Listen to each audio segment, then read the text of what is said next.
Peace, fam. I hope all is well. Hope your morning, your afternoon, your evening, wherever you're at, hope that is going well as well.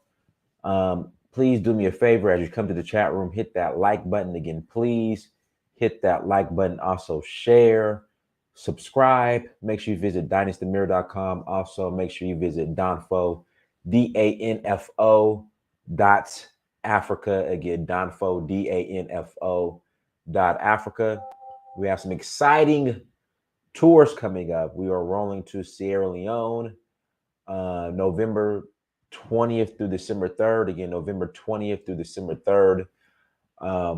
Citizenship is available for those who qualify. I will probably do another separate show tonight on the tour and the citizenship opportunity in Sierra Leone coming up in November. Again, I'll probably do another show tonight, just speaking on the opportunity in Sierra Leone and the tour coming up and the citizenship opportunity.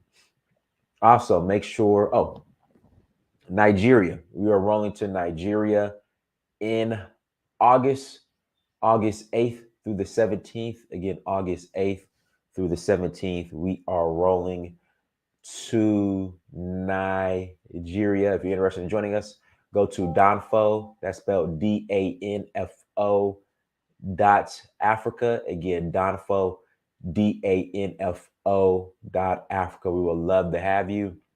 We would love for you to join us. It really means a lot. Again, it really means a lot for everyone who's been on the past tours. Thank you so much for your support, and for everybody who's coming on the tours coming up. Thank you so much for your support. For everyone who has super chatted, like, let me read some of these cash apps I get. Sometimes I get cash apps from people, just random cash apps saying, "Dynast, thank you for everything you do." Hold on, let me read some of these off real quick. No, I don't want that. Okay, Quincy, thank you for the cash app. Leslie Jackson, let me get the banner going. So I got the banner going. Let's get the banner going. Leslie Jackson, Quincy again, thank you. Rashad Taylor. Who else? Let's see here. Garrett Cole. Everyone, thank you again for the cash app. Somebody's alarm is going off outside. Gary Green, Charles Dean. Again, thank you for the cash apps. It means a lot. I appreciate it. I appreciate your token of appreciation. Also, we're working on the computer lab project, which is gonna be completed in November. It will be done by the time we come to November and go in November back to Sierra Leone. The computer lab we're working on, and I received, this is a blessing. A fellow University of Georgia alumni, with the UGA, he donated $200. Again, he donated $200 the other day. Just giving you a little support from a fellow international dog. Thanks, I appreciate it. So, I appreciate Will. Let me shout you out. Thank you for the donation to the school. We're about $1,800 short for the completion of the school. To learn more, visit africapersonified.org. Again, africapersonified.org. Let me start off with this disclaimer. Again, I want to start off with this disclaimer. All right, I love my people. I love my people. From here in America to Nigeria to Suriname to Belize to Brazil to Haiti, my family in the UK, my family in France, Canada. It's like I got to give a whole roll call. The reason why I'm somewhat hard on my Black American family, especially when it comes to this past election, because we were the loudest and wrongest. Again, we were the loudest and wrongest. We bragged the most. We were out and up front the most. When you had guys like Ice Cube who said, listen, what can we get for our vote? Let's strategically plan, sit down, come up with a strategy, and see what us Black people can get for our vote here in America. It was Black people, the Black American, or the Black voter in general here in America, whether it be immigrant, American, but we know the Black American FBA ADOS, who pretty much told him to be quiet, who suggested to cancel him, who, oh, drop my pen. I need my pen. I need to take some notes. Who suggested, I was looking at people posting articles saying, should we cancel Ice Cube? And this is because a guy said, listen, let's see what we can get for our vote. And Black people attacked him. They went after him. They considered canceling him. You had over there at Fox Soul, going at him, talking about, why can't the Black women be included? And I'm just like, look, that's when I just kind of said, you know what? We are doomed. We are finished. We gave away our vote and didn't want nothing in return. And I said, this is what I said. Me and Brandon said it. Listen, it wasn't about Donald Trump. All right. But I told you guys, I said it. People unsubscribed from me, canceled me. I said, and I called it, and I'm right. And you're experiencing it right now. I said, Black people are going to be worse off under Biden, under Kamala Harris, than they will under Trump. And it came to pass. And you can make the excuses. You could dance around the issue. You can do whatever you want. But it's a fact. And we're not even at midterms yet. I said it. I predicted it. I wanted to be wrong. Well, part of me wanted to be right because I just you guys needed to experience this and see this. Because I don't know what it's going to take. But again, I said Black people globally are going to be worse off under Biden and Kamala Harris than Trump. And I'm right. I'm right. Again, I'm right. And I think what's disingenuous, hear me out. I think what's disingenuous, I love my people. I don't care who you vote for. But when we bring it up, or when I bring it up, and then you say, well, none of them got our interests at heart. No, a lot of you guys swore that things are going to be back to normal once Biden got into office. That's what you guys said. You said that there was going to be normalcy once Biden got back to office. You said that you didn't feel safe under Trump, and now you will feel safe under Biden. The cities are out of control. Crime is up. Murder is up. Everything is up. Somebody said, who's seen Kamala? I have no clue. And listen, I'm not mad. I'm not mad. You're not getting your student loan. Listen, your student loan debt's not going to get canceled. George Floyd bill ain't happening. Again, George Floyd bill is not happening. Listen, I'm gonna tell you what the solution is. It's over. It's a wrap. Solution, like I said, this is not financial advice. Invest at your own risk. I will be buying as much Bitcoin as possible, and I will be building international relationships. I would be, whether it be residency, citizenship, I will be looking outside of the borders of America. That's a solution.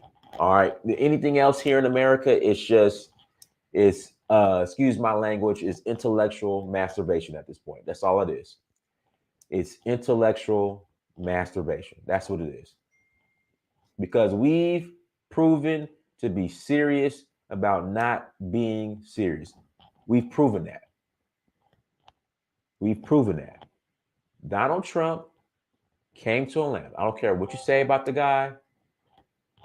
He came to Atlanta and said, hey, look, black community, I got 500 billion.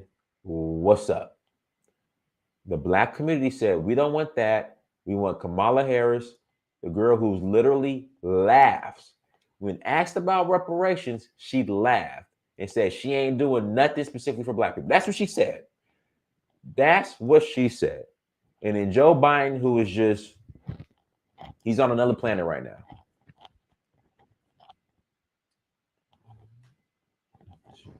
Joe Biden's on another planet. The guy's not as coherent. So again, I said it. I'm gonna go ahead and claim it. I was right. I said black people will be worst off under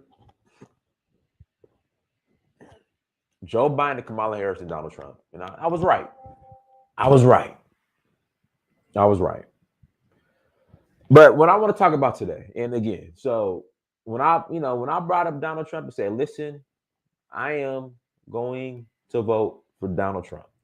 When I brought that up, of course, people said, Donald Trump made comments about Africa being a shithole, about these shithole countries in Africa. And this is the part that just how a lot of my family who vote blue, how they just won't hold the Democratic Party, hold them accountable or responsible for anything. Whenever you bring up a fact, they completely deflect and dodge, the bullets like the Matrix. I said, but Barack Obama actually turned a country, an African country, into a shithole country, Libya. The amount of deflection and excuses and splaining that I got when I brought that up, it's just, we're not serious. We're not serious. Guys, let me tell you what's going on. And I'm going to circle back to the topic, but this is important. This is, Patrick, I want you to call in, Patrick, and please tell me how things are changing. Listen, give me about 20 minutes, Patrick.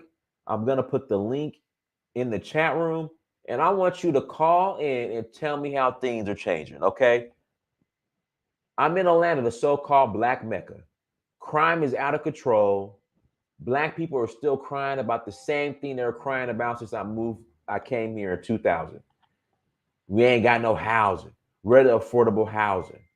The schools still suck. I mean, again, I want you to call in and tell me how things are improving. And please don't get me no trickle down. See, it's going to be a bunch of trickle down stuff. I know it's coming. That's what's coming. Black folks still crying about gentrification. We ain't got no affordable housing. Schools aren't good. What else? We being priced out. They need to raise minimum wage. I read an article today. The median rent in America right now is $2,000 a month. Let me repeat. The median. I already gave you the solution. I already gave it to you. The median rent here in America is $2,000 per month.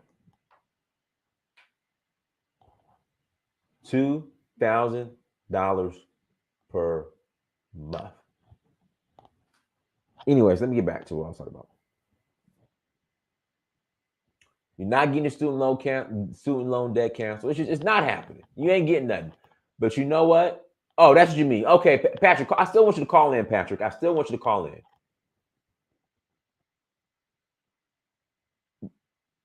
Russia, Ukraine, America. And this is going to circle back to the topic. Guys, America bolstering Ukraine is failing miserably. All right? It's failing miserably. All right? America gave Ukraine $40 billion worth of dusty ammunition and weapons, and it's failing. All right. See, if you notice, the news has not been talking about Ukraine and the Russian war. Again, if you notice, the news has been quiet on the Ukraine and Russia war. The reason why is because Ukraine is taking an L right now.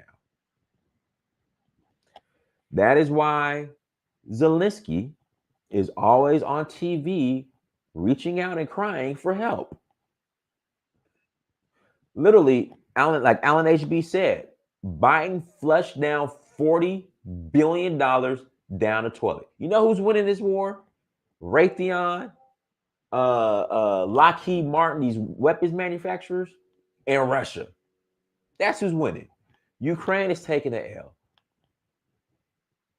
So with that being said, because of this failure, America is now circling back to Africa. I'm going to pull up this article. All right. And this is what's going on. And again, let me the Russian ruble passed the USD. I don't know if it passed the USD, but the Russian ruble. So there's all these sanctions and all this other stuff. It didn't work. That's why the media is not covering it. It didn't work. It didn't work. Russia is not Venezuela or some little small third world country. You know, it didn't work. So Biden sent $40 billion worth of junk, a bunch of weapons, junk to Ukraine. The majority of weapons don't even work, from my understanding. Some do, but they're so old. It's like, what you gonna do with these old weapons?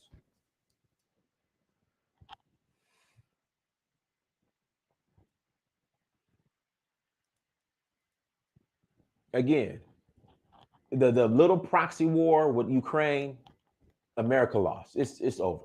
Zelensky needs to just come out and say, you know what? Let's negotiate.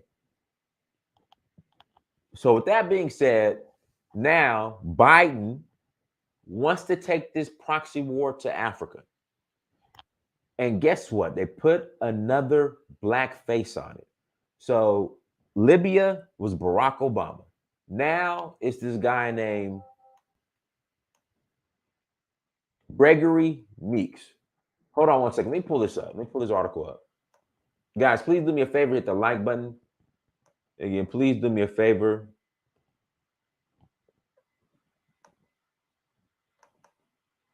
And hit the like button. Let me pull this article up real quick.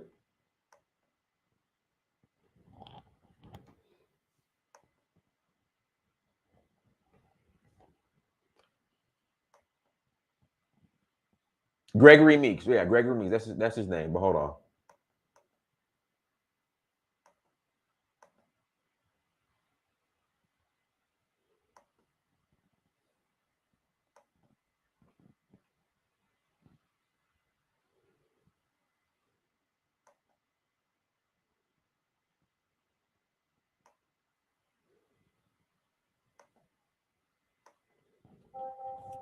Yeah, guys, hit that. All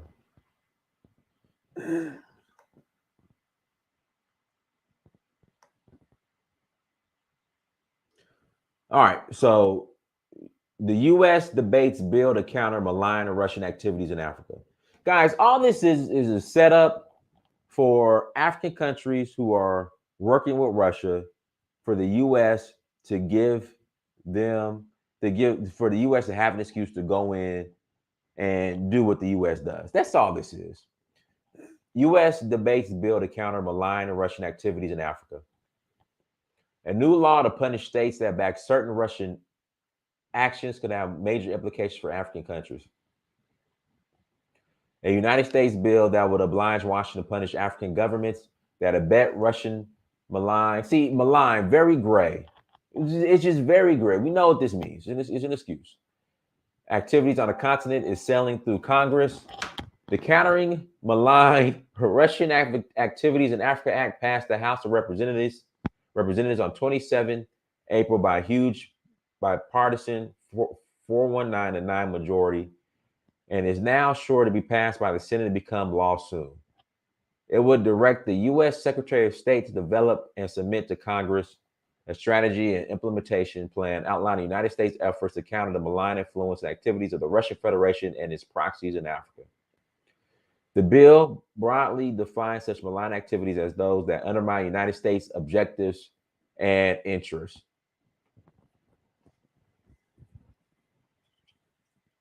I mean, come on. It's just, I mean, and see, my Kenyan friend, I remember. I will not, I can't, I will remember. My Kenyan friend, he told me, he said, Dynas, when Republicans are in office, like they don't really give us any issues. It's when Democrats get in office.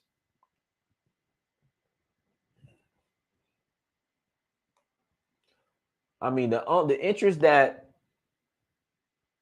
Africa had, I mean, that the U.S. has had in Africa is coups and taking out our leaders. See, the bill broadly, again, very broad, very gray, defines such malign activities as those that undermine United States objectives and interests. The Secretary of State would have to monitor the actions of Russian government and its proxies, including private military companies, clearly Wagner, and oligarchs. The government will have to counter such activities effectively, including through U.S. foreign aid programs. It would need to hold accountable the Russian Federation and African governments and their officials who are complicit in aiding such malign influence and activities. The bill was introduced to Congress on March 31st and was clearly a response to Russia's February 24th invasion of Ukraine. Like I said, this is all connected. This is all connected. Again, this right here, okay, is due because of America, and right now in Ukraine is not going to. I mean, guys, did you really think Ukraine had a chance against Russia?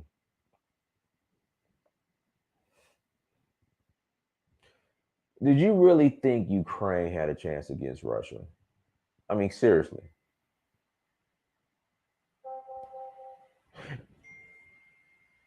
And I know Black Americans who still vote Democrat. They're gonna make let me tell you the mind of the majority of Black Democratic voters. All right. Right now, the United States of America could drop a nuclear bomb on an African country. They're gonna blame that African country. That is how just delusional we are now.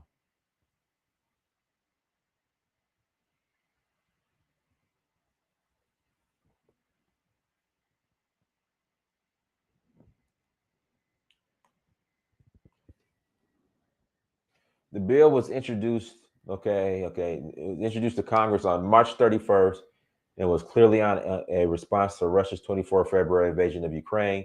Several other punitive laws aimed at Russia, including one directing the administration to gather evidence of Russian war crimes in Ukraine, were introduced about the same time. Man, do you know how many war crimes we've committed, the United States of America? But now you can concern about Russian war crimes. I mean, you can't make this up. You can't make this up. The U.S. would say the bill targets Africa because that is where Russia and its proxies are more active. Okay. New York Democrat New York Democrat Gregory Meeks, chair of the House Foreign Affairs Committee, said the bill was designed to thwart Russian President Vladimir Putin's efforts to pilfer, manipulate, and exploit resources in parts of Africa to evade sanctions and undermine U.S. interests and to finance his war in Ukraine. Meeks also presented the bill as supportive of Africa, intended to protect all innocent people who have been victimized by Putin's mercenaries and agents, credibly accused of gross violations of human rights in Africa, including the Central African Republic and Mali. It is specifically in the Central African Republic and Mali that Wagner has been accused of committing human rights violations. They don't care. If you think Meeks cares about, you know, the people in Central African Republic and Mali, he doesn't care. To prop up dubious governments and thwart Western interests. Some African governments suspect there's more at play than protecting fragile states in Africa, as Meeks puts it. Why target Africa? One senior African government official asked, they're obviously unhappy with the way so many African countries voted in General Assembly and their relatively non-aligned position. See, that's what this is. This is just retaliation. That's all this is. This is just retaliation. This is just retaliation, man. This is some BS. Yeah, I mean, this is just. Oh, put a link to the article in the chat. Hold on one second. There you go.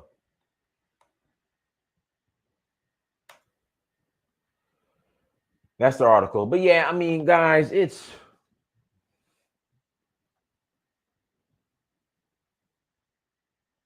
the Ukraine-Russia war was always about Africa. I called it from the jump.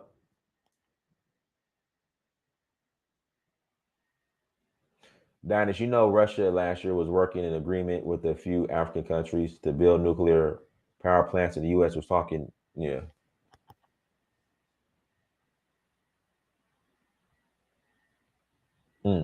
Guys, links in the chat room. Link is in the chat room. I'm going to put the link in the chat room. If you'd like to call in, go ahead and call in. Go ahead and call in.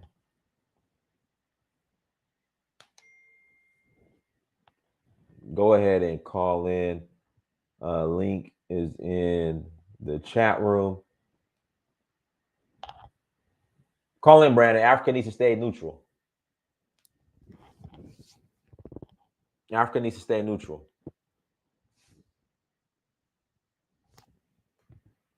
Anyone?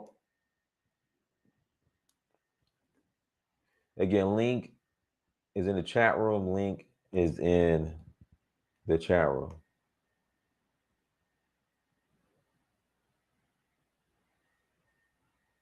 Hold on, Ramsey. You may. Hey, you know what, Ramsey? I'm trying not to take it there, but we might take it there. All right, FBA Messiah, go ahead. Hey, Dennis, can you hear me okay? Okay, You're just fine. all right, so ultimately, there's no win in this situation for African countries. Um, you know, our people globally, we like to make up stories. We like to believe lies. It's like it's really hard for a black person to grasp reality, like like in a mature way. You got people in the comments, oh, the ruble has surpassed the dollar in value. That's a lie. You go do a Yeah, that soft, yeah that hasn't happened, but the ruble is stronger now than it but was before the war. yeah. It's worth less than a penny now. It's worth 3 pennies. It's stronger than it was before. Okay, it's worth 3 cents. Okay, but this is what I'm telling you. We use these bullshit talking points to radicalize our people along, along, along like thoughts or narratives that yield no benefit. And this is just like what black people do with Democrats in America, giving something for nothing. What on God's green earth can Russia offer Africa? Realistically, you go to Russia. I interview military intelligence people on my channel all the time. You go to Russia, right outside of St. Petersburg. It's a third world country. People are still living without power. It's looking like the African village over there right outside of Petersburg. How are they going to help you when they can't even help themselves? That's what I keep telling black people. Stay neutral. Stop thinking that, oh, if we work with these people, we're going to get something that we can't get on our own. You African countries should stay out of it unless there's some type of clear incentive to work with this other country. African countries don't need Russia to build power plants, nuclear power plants. They don't. And if they did build the nuclear power plants, how in the United States doesn't want it to happen, how the fuck is Russia going to protect them? Russia can't even invade Ukraine successfully, but they're going to win a battle in Africa. Bro. I mean, nah, that's going to plan. Like it's Russia's Wait, invasion. okay, so what's the plan? Right now, the plan is to take over the black. The plan is to annex the area near the Black Sea and pretty much control the Black Sea, that port. That's what they're doing. Okay, okay, if you look at the plan, none of that is going to plan, Dinus. Look It's at all the bro, look at it's going to plan. They've captured Maripol. They're bro. close to Listen, capturing listen, Odessa. It's going. listen. The amount of losses they took to capture that little bit of area is not a plan of any military on earth, bro. Like this is what black people have a hard time grasping. When you blow up a tank, there's 3 to 4 people inside of that tank. 3 to 4 people are dying every time a tank is blown up. How many hundreds of tanks have Russia lost? That mean And that no, means, they listen. They've lost a lot, but they're still winning, Brandon. bro, Trust me, they're listen, still winning. listen. When it takes you this amount of resources to invade a small country, well, it's not small Ukraine ain't land small. wise. Ukraine ain't It's small. not. It's not small. It's big. But what I'm talking about is the GDP of that country is very small. They don't have much. So when it takes all those resources, it's not a win. It's a loss. Just like Okay, saying Russia won by taking Mariupol is like saying that the United States won in Vietnam or the United States won in Afghanistan. No, it's You not the didn't same. win. It's not the You same. Yes, it is. Yes, it is No, it's not. because Because you we obviously wasted. lost in Vietnam, and we obviously lost in Afghanistan. Listen, you wasted billions of dollars to take a little piece of land that is ultimately meaningless. Because if you look at it, now Finland, Sweden, all these countries are now joining NATO. So They're not what joining. happened? Listen, Turkey turned just, just Turkey said no, they're not joining. no, Turkey said no about what? Turkey said no. They objected to Finland and Sweden joining NATO. They're still applying. They're still applying. But what But I'm telling you, that doesn't mean they'll be accepted, Brandon. okay, but what I'm telling you is you now have 2 countries that sit on your border who are now with open hostilities to you. So you control Mariupol. Now you got 2 countries that will willingly allow the United States and NATO to put arms on your border. Strategically, if you know anything about war, that is a loss. You invaded Ukraine to keep the United States from putting weapons at your border. Now you had 2 countries that are basically volunteered to hold for the United States. Like, yo, come put weapons in our country. You lost. You lost. Yeah, You but Brandon, Brandon, it's they're not NATO countries yet. That's the let me thing. ask you a base. Let me ask you a basic question because Go I know ahead. I got to put this in certain terms for Black folks. Go ahead. You go, okay. You got one bully at your school, right? Okay. Okay, you go confront one bully, right? But when you confront that bully, 2 more bullies who are bigger and better equipped than that bully now are looking for you. Did you win or did you lose? Looking for me and found me is two different things. No, they're like, yo, we're basically we don't like you. You confronted one enemy. Now you got Yeah, but that's words and rhetoric. You no, don't have to bro. come see me. Bro, if It's you not the look at same. Sweden, if you look at Sweden and Finland, they Okay. are already engaged in military operations with NATO. Already. Look it up. Look it up. You didn't win. All you did was make other forces that sit at your border hostile towards you. So now you got Romania, Finland, and Sweden sitting on your border who are open to the idea, totally cool with the idea of the United States. Okay. Ukraine was open to it. You saw what happened. Bro, but that's the problem. Finland and Sweden are way more equipped than Ukraine. Also, Romania, which is a NATO country, Estonia, which is a NATO country, you gained a little piece of land and made two more enemies. Those countries used to have really good relationship with Russia, really good. Finland and Russia were like peas in a pod. They loved each other. Now Finland looks at what Russia did to Ukraine, and now they're scared. So they're telling the United States, no, we'll work with you to like with military operations against Russia. You lost, bro. It's a strategic loss. You lost the allies you did have on your border, and they sit on the Russian border now, and they're more stronger than Ukraine. It's not a win, in my opinion. But as of right now, they're not part of NATO, so it really doesn't matter. Yes, it does, Dynasty, because countries don't have to be a part of NATO. Look, there were a lot of countries that weren't a part of NATO that helped the United States in Iraq, in Afghanistan, in all those countries. Even though they're not don't have NATO membership, what they do is they open up to military operations with NATO countries so that they can didn't ask for NATO. Hold So, on. Hey, E, you gotta turn off the playback. You gotta turn off the playback, brother. Hello, hello, E, Dynasty. you gotta turn off the playback. Hold on, let me. But what I'm telling you is, we look at shit from an emotional perspective. The gaining of Mariupol is not worth, it doesn't equate to the loss of friendships on two other countries that sit on your border that are now friendly to the other side. It's just not a rifleman. You could, I know you will agree with me. Gaining a little piece of land.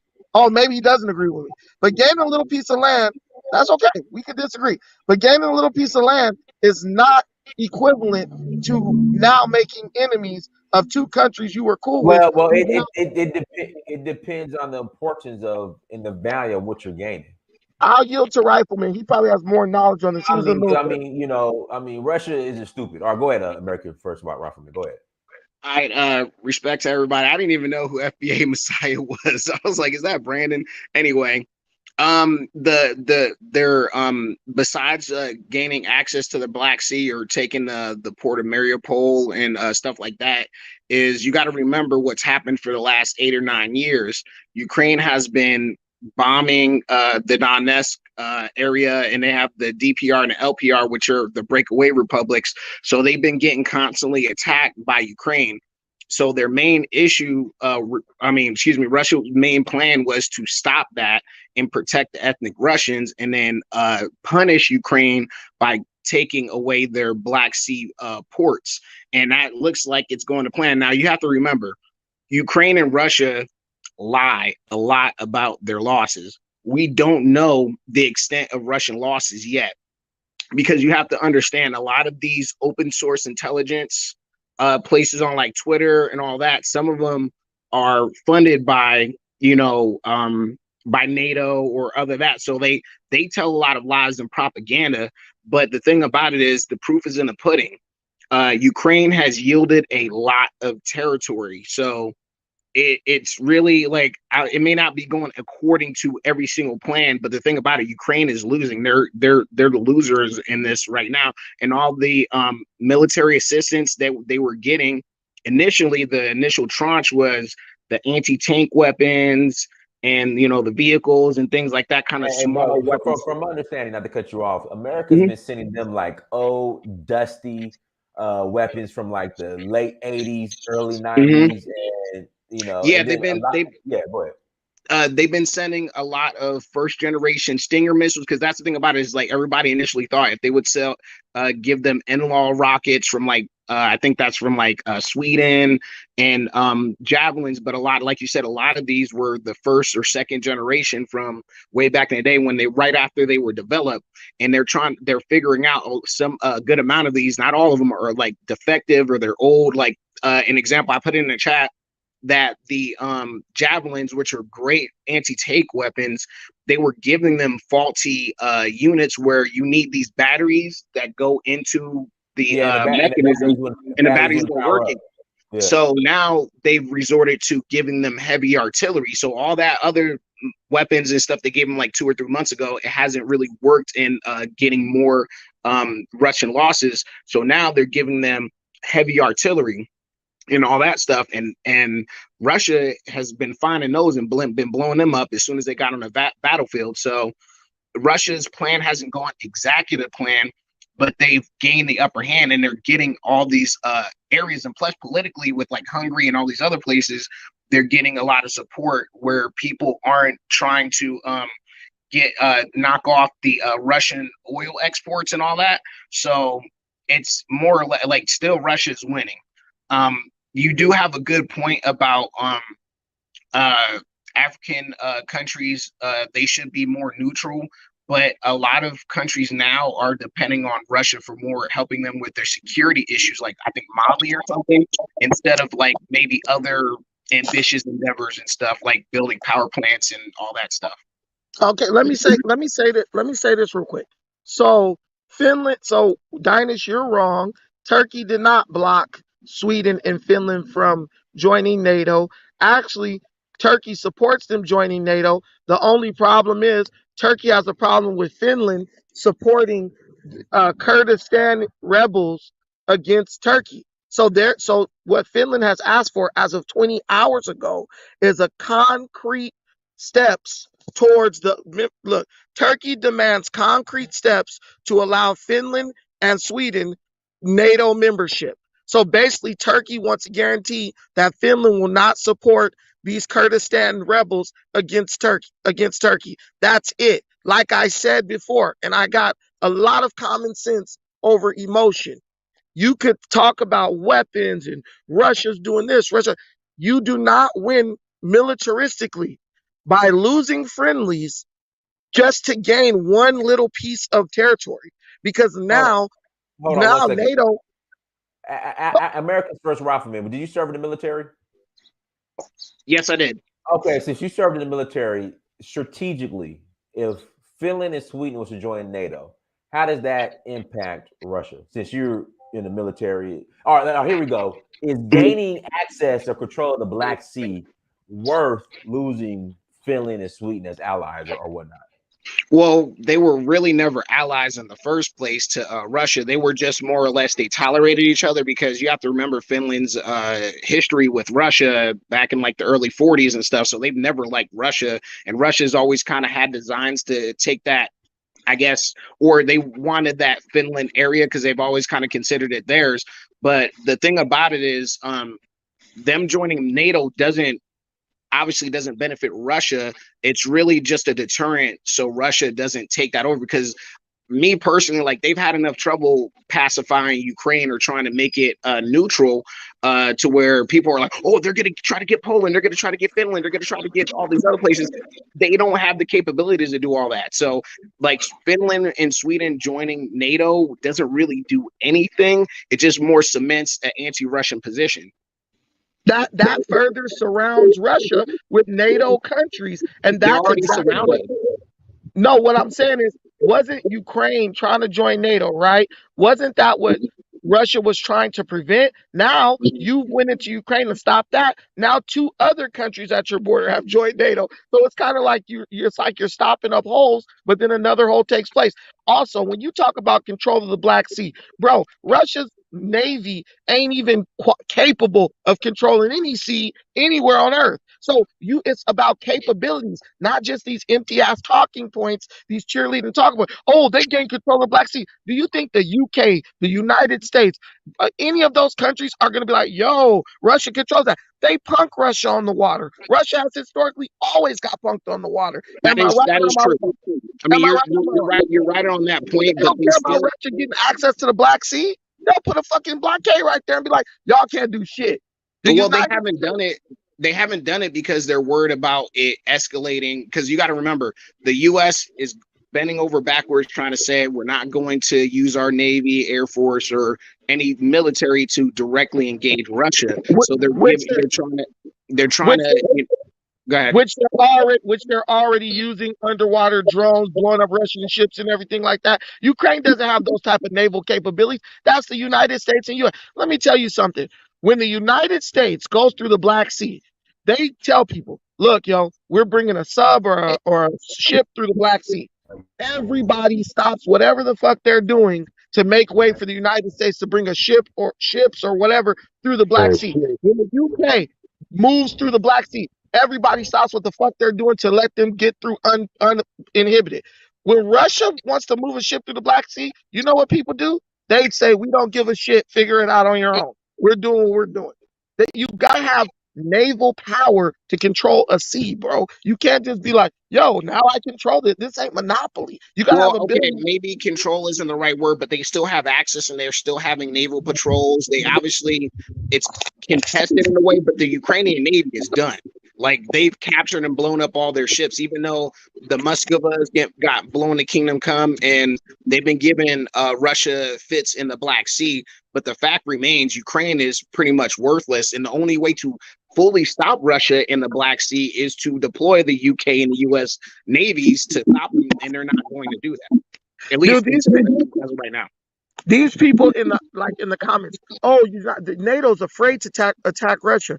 Bro, everybody's afraid to attack everybody because they don't want to get nuclear weapons unleashed, which none of these guys are going to do that. When you understand that in the United States, you have a president who is balls deep in Russia, up to his neck in with Russia, making money off of them and stuff like that. It's not that they're scared. That guy's not trying to mess up his own personal interest by attacking Russia and doing all that. Dude, I'm telling you right now, you little Africans and everybody else who think all this stuff, oh, Russia will get their ass whipped in conventional warfare with shit, Turkey, damn near. Okay, rifleman. You were in the military. Russian in the United States. Head up. Who wins? Russia all day. Well, the thing about it is, I don't even, before that could even really happen, people are really afraid that Russia's going to press the red button, even though somebody's going to have to push them to that point, or certain things have to happen before they actually do that. But the main feeling of most people is that it's better just to not engage them at all. So, but in conventional warfare, no nukes, just straight up capabilities. We take them out. We take them out pretty well. It's not even a competition, dude. Russia exposed themselves greatly, and people keep saying Brandon doesn't respect Russian weapons. No, it's not, bro. But when you look at the way a military operates, their militaries don't fake it. Oh, we're gonna lose 20,000 tanks just to fool people. No, bro, that's not how militaries work. They don't do. Oh, we're gonna hide our strongest stuff behind our back. That's nowhere near how military engagement works. You guys are watching movies and shit, thinking that's not true, Brandon. Because I mean, the United States of America does hide its strongest stuff. Am I right, American? Well, I'm gonna speak to kind of Russian doctrine a little bit, especially in the beginning of the war. What they actually did send out their worst battalion tactical groups. Like, they sent out to like the mentally ill, the homosexuals, the undesirable troops and equipment first, and the corrupt units.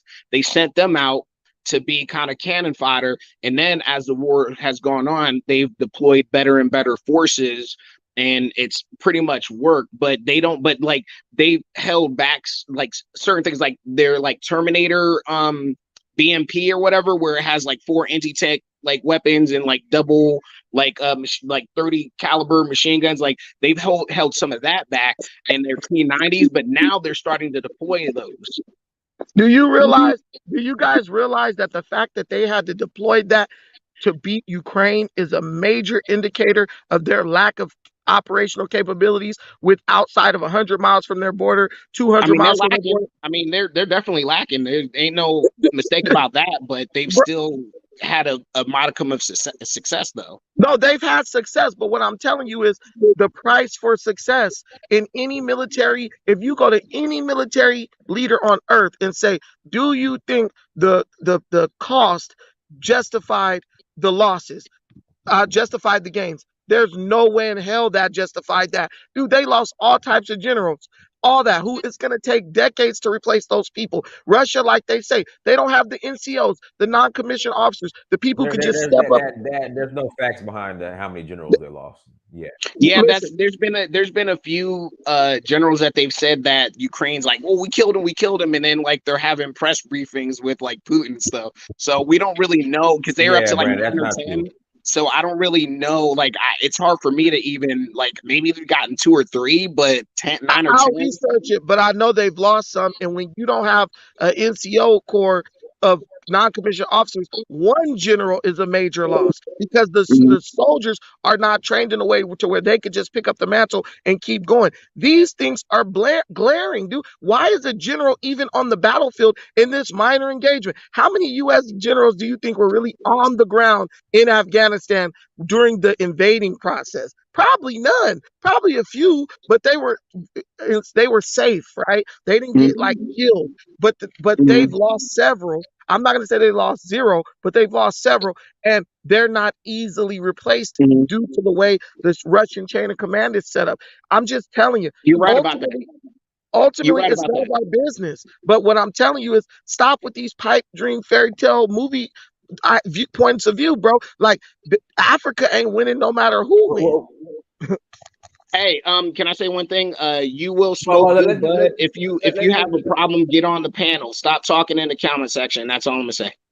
okay, hold on. Let's get Winko. We'll let you on, but your connection was kind of messed up, Winko. But call, unmute yourself. So, I mean, so what I'm trying to say, right? The United States Hey, and NATO will not let for Ukraine to fall. They will Winko, do everything. Yes. Winko, your connection is terrible. It's terrible. Oh my God. Oh man. You know. It's terrible. Okay, so I'm saying, right? The United States and NATO will not let. Winko, you got your Obama phone, brother. You got to call on another device. It's just, I'm not trying to be. I want to hear what you got to say, but it's just. I don't know if you use a Bluetooth, you can talk straight into the phone. Yeah, I it's don't pretty know. It's just bad. the connection's not. Okay, this I'm saying right now. That's I better. Go ahead. say, I say, the United States and NATO will not let for Ukraine to fall. They will do everything to keep, for Ukraine and to be mean to Russia. And Russia is the best. Look at Ukraine is next to Russia, so that means they will have to do everything to go against Russia. This is not a Ukraine war. This is war between United States and NATO, and then plus Russia. So I mean, Russia will do everything they can and to make and for Ukraine to get right. So now, you know, Russia is the best.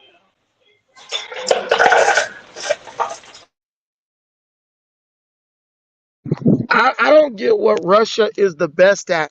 And people saying, oh, Brandon is drinking the Kool-Aid. There's a difference between me and the people in these comments. I actually go talk to people who are in the military. I have people I train with for jujitsu who were in special forces, all that stuff. They're getting information straight from people directly involved with the situation. They're not trying to say, oh, United States is the best ever. They're just looking at it for what it is. Like, I know black people need a white hero to where they're like, yo, this person's gonna defeat America.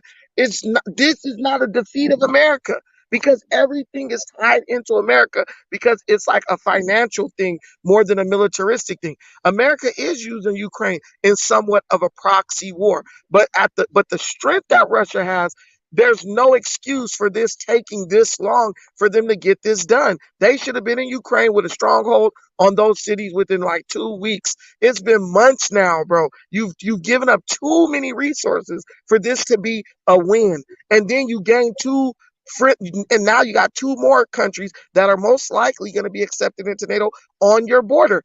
How is that a win? Whether they're friendlies or whether they didn't like Russia before, now they're in NATO. And your whole goal was to keep NATO countries off your border. You basically lost. You basically did not achieve your goal. Oh, we have control of Black Sea. Okay, now you can ship wheat crackers from Russia to freaking Finland or to Taipan now. Great, awesome. Now you're gonna get NATO nukes right on your freaking backside. How is that a win?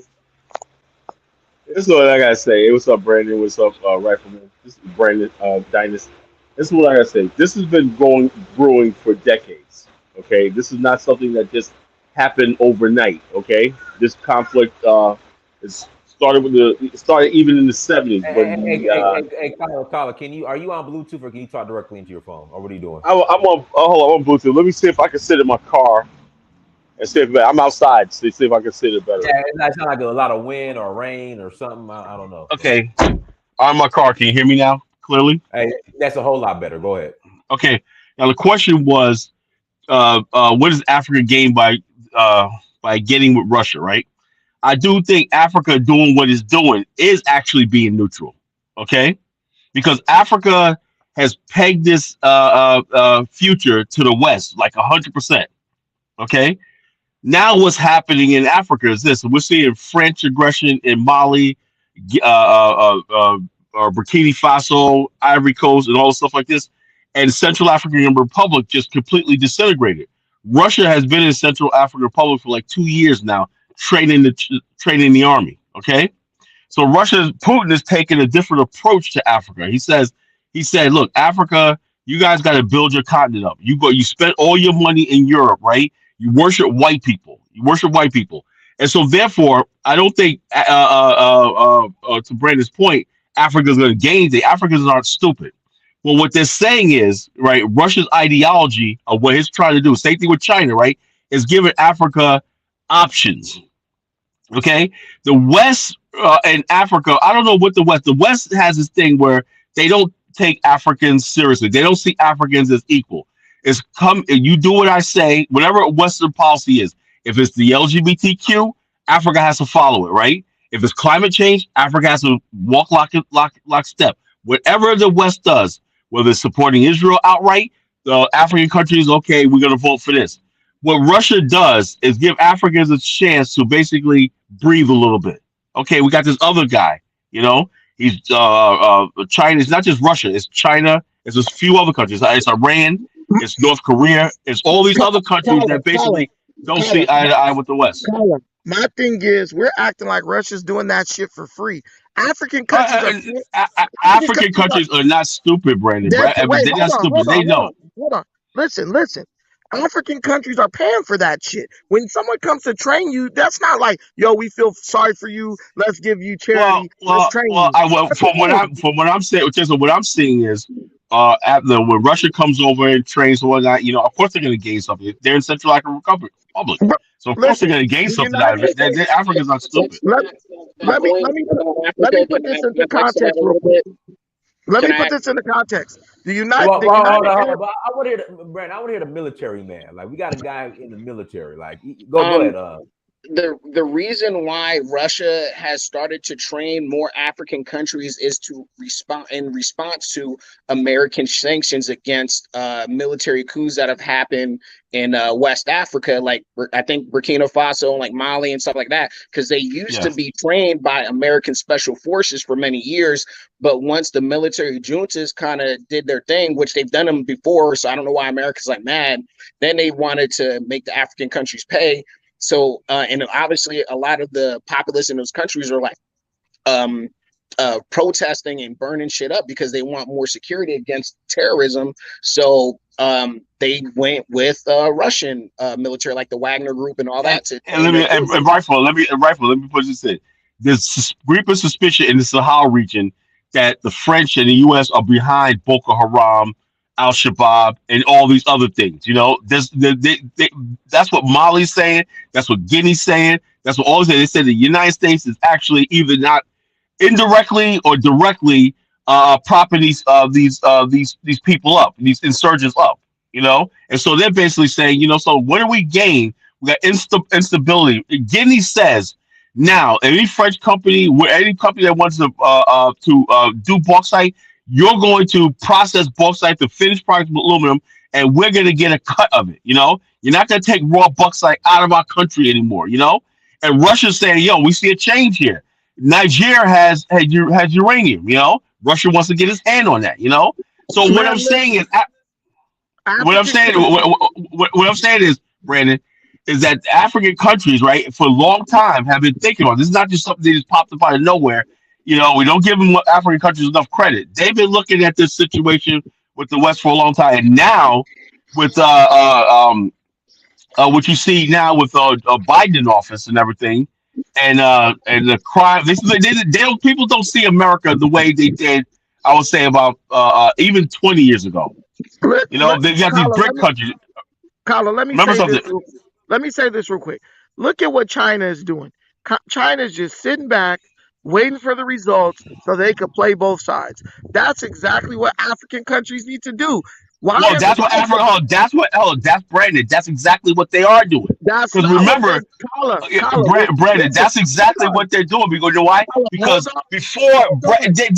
this is unheard of. There You have been black African situations. countries voting against the United Carla, States and the I'm UN. just gonna This is say the unheard facts. of. I'm just gonna say the facts. I'm not gonna argue the other stuff. When African countries come out like Julius Malema did in South Africa and Oh, said, I'm not talking about him. I'm not talking hold about on, him. I'm not. hold on, He's listen. not head of state. Okay, but listen to what I'm telling you. When these guys make it clear that they're on the side of Russia, not on the side of the United States, that's not called being neutral. That's called No, that's Julius. Hold on, that's Julius Malema. He's no. a political figure. He's not a o- head of state. Okay, but He listen, doesn't. bro. He does not speak for South Tyler, Africans in the Tyler, politics of South Africa. I know Tyler, that. even listen to your audience. These Negroes have taken sides. Oh, Russia's better than the United States. What I'm saying, I have never hold said. on. I have never said that. I have never said that. I never. That's never So been my position. what I'm saying to the audience is this: you're dumb.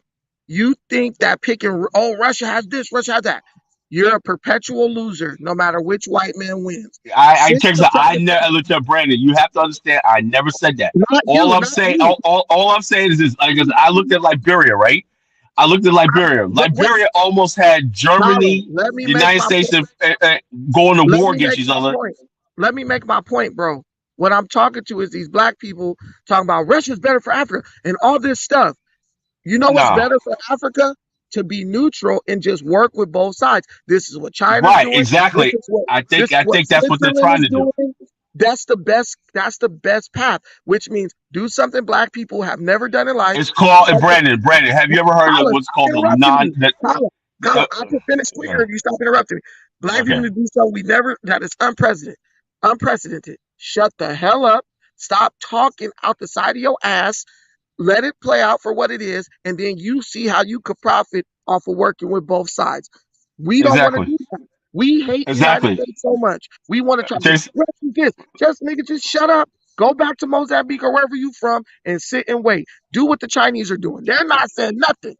And that's right, the reason exactly, why they be collecting. exactly. Check this out. Let me say this: President Tolbert, right, and Tolbert, right, began the non-aligned movement, right, of African countries, right. He steered the OAU to a non-aligned movement. He in 1976 he invited Russia, China, and Cuba and Libya as diplomats. The United States began plotting his downfall in Liberia. Liberia was going to be a broker to non-aligned movement in Africa, right? Because the United States wanted Liberia's full support in their war and supporting and the UNITA in Angola and South African troops in Angola. Okay, so the non-aligned movement said that we're going to stay neutral. So how we stay neutral? We got to open a diplomatic relationship, full diplomatic relationship with traditional American enemies with Russia. Not saying that we're friends of Russia. Not saying we're friends of China. Not friends of Libya. What we're saying that we're gonna or Cuba. What we're saying is we're gonna open up diplomat. That's what the beauty about having a republic. And black people in America don't have their own republic. That's why they don't think diplomatically. If we had seasoned diplomats, they would know what to do. They would know what to say. They know when to say it. That's called diplomacy. Okay. We in Black America, we act on emotion. Oh, let's go to Russia. But it's not that easy. But when you're in the vantage point of a nation state, South Africa is in a good position because they're part of the BRIC countries, which China, Brazil, and those emerging countries. Russia is in a strategic place because it's not a part of the Rothschild Bank global banking system, and the Wall Street banks. So Dynasty. therefore, therefore, like this. But anyway, anyway. I just want to say thanks, Brandon. Thank Rifleman, thanks. I gotta go eat lunch, man. I just went you. outside. All right, I'll talk to y'all later. Dynast, let me ask you a question, Dynast. Have you ever, we all probably experienced this being black in America. Have you ever known somebody, they stay at somebody's house, but then they start talking shit about the person behind their back with somebody else who might stay there or with the neighbor or whatever. Then they end up getting kicked out and now they homeless and they like, well, I'm homeless now. And you thinking in your mind, like, why did you talk shit about the person who you was staying with? Because the person you was talking shit with ain't offer you a place to stay. Diners, have you ever heard of some shit like that? I have. Oh, we all have because we're all black. That's exactly what Negroes and African Negroes is doing right now. You got all these fucking Nigerians running around America. You got all these black Americans over in America talking about cut the check. They get on the internet. Oh, Russia's better than America. Russia needs to win this war. All this stuff. What if Biden got up? What if the next president come up and say, "Oh, y'all want to support Russia? Nigga, Section 8 is canceled. Nigga, welfare is canceled." I ain't on Section 8. I ain't on Section 8 or welfare. So No, I but don't Dynasty, now. Dynasty, I understand that. But hold on, low key, they canceling Section 8 now, especially But here in bro, Atlanta. but what I'm saying is, follow me. But what I'm saying is, we run our mouth too fucking much when we should just shut up. Because if America fell today to Russia, what would these Negroes do, Dynasty? They wouldn't know what to do. They'd be running around like Right, a you got a chicken with their. point. You got a point. You got a point. You got a All right, point. so that's all I'm saying. I'm not saying I don't give a shit about Russia. I don't care about a cracker one way or another one. I'm in a neighborhood full of white people right now. I don't give a shit. Russia, whatever. I see white, it's a cracker to me, straight up and down. Negro, you got something that you understand right here. You could your baby mama, when you don't pay your child support, she could still walk over to the welfare line and get some food stamps and some emergency housing. If Russia defeats America, you don't know what the hell's going to happen. So it's like they say, a bird in the hand is better than two in the bush. You don't these Nigerians and everything else. Y'all can focus over in America sending y'all back money to Nigeria, not Russia. So what I would tell you to do is just shut the heck up, stuff your mouth full of Jollof, and just sit back and wait and see what happens. But my point is, I would hope that the country that's allowing me to do what I'm doing wins, so I can keep doing the shit I'm doing, versus somebody over at the Kremlin taking over, and God knows what's gonna happen. Only Africans are talking about Russians over there training the military. Listen, bro, nobody give a shit. I'm talking about dollars and cents, bro. I'm making them. When you ain't got shit, yeah, everything seems like a good option. But when you got something, that's not the case. But Russia's not a What's world group the? right now. It's not a Russia. Go ahead, Deontay. Go ahead, I Deontay. was Russia gonna ain't giving say, Section 8, what's the Dinah. difference between the United States controlling something and Russia controlling something right Section now? 8, fool. No, Welfare, food stamps, no, EBT. that No, that what's the situation difference? for Black people No, could happen rather You Russia just was in power or the United States was in you power. just asked what's There's the no, difference. that's Do not Russia no. got Section The 8? answer is there is no difference. No. There's a huge difference. Do Russia Mm, got Section 8? yeah, probably. They have a Wait, lot of that's poor Oh, your people nigga wait, in said wait, Russia. wait. probably. Okay. What's That's I up, what have you gents? to assume Can that I they just have your say, some. bro, grandma can't get that's the dumbest SSI shit from I've heard Russia. so far on stream. Do Okay. you really think if Hold Russia on. had, Let's control the panel. Liz, you've been waiting, so go ahead. Go ahead, Liz. Yeah. yeah, I just wanted to say, I think I just heard the brother say right now, there would be no difference in America if Russia was controlling, I would say, I think what he's saying is geopolitics around the world. Dude, your living standards would drop in your country so hard you wouldn't even know what hit you. So, yeah, Exactly. FBA is kind of right. Like, do you think America is just going around the world trying to dominate the sea and everything for fun? Like they gain economic power over it, and and through that economic power they can negotiate favorable trade deals in their favor. So yeah, Yes, we it know that. influences a lot. That's why. No Yes, more we And on know top of that. NBA that, But playoffs, but I nigga. feel but like the no. Can I just say one thing? American, yeah, but Please, American it's quality of embarrassing. No, living has been brother, Hey, declining for bro, I've 50 been quiet for years. like 20 minutes. Let him finish, Deontay. Let him finish. Go ahead, Liz. Yeah. Go ahead. Yeah, I feel like what Africa should be neutral. I agree with FBA on that. Even you can want one side to win, but still remain diplomatic and neutral. That you don't have to show your emotions every time. Yeah, but And Liz, I this think the idea problem that is Russia, but Liz, I think the problem is that you can't really remain. You can't play both sides of the fence.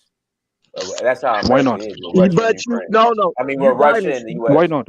Dinus, you can. That's all people have Exactly. done for hundreds of years is play both sides of the fence. Bro, We can I ask Okay, you a question? hold on. Stop this. Do you guys know of the movement, the 9/11 movement? Hold on. Did you read what I just? When did you guys join the show? I just Yeah, got I was on. watching it from I was watching you from, I think, like 10 minutes since you started, to be honest. Yeah. Okay. I wouldn't say I was there from. Did you hear the proposed bill? Yeah, where they're trying to do this George Bush kind of stuff, or you're either with us or against us kind of stuff, right? Yeah. So that's my Yeah. point. That's my point. Yeah, Dude, and that when they plays a say lot because you're either going with us, back.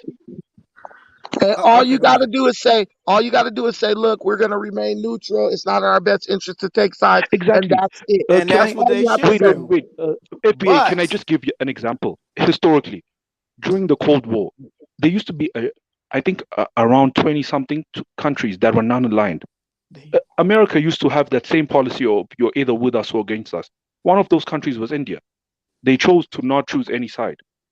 And yeah, America couldn't do shit about it because they still wanted to trade with India. They still didn't want to alienate India, but they were kind of pissed that India didn't want to join their side fully. But India was smart enough to play both sides.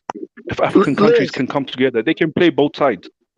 You can go to Russia and say, "Look, we like your nuclear, we like your nuclear technology. We will work on you with this stuff, but you know what? Okay. You have to give us favorable deals." Did you? Okay. Let me read this again. Let me go Dinus, back to can it. you please reread that? Because I don't think they Dinus, I got need it. to read that. I need Dinus, to read that. But go ahead. I need to Look read it. at the story of Pakistan. Pakistan literally supported the Taliban. Right now, go on internet. American people are buying more shit from Pakistani warehouses than that's next to China. Bro, this shit don't matter when it comes to dollars and cents. You can be neutral and still do business with American countries, still do business in America.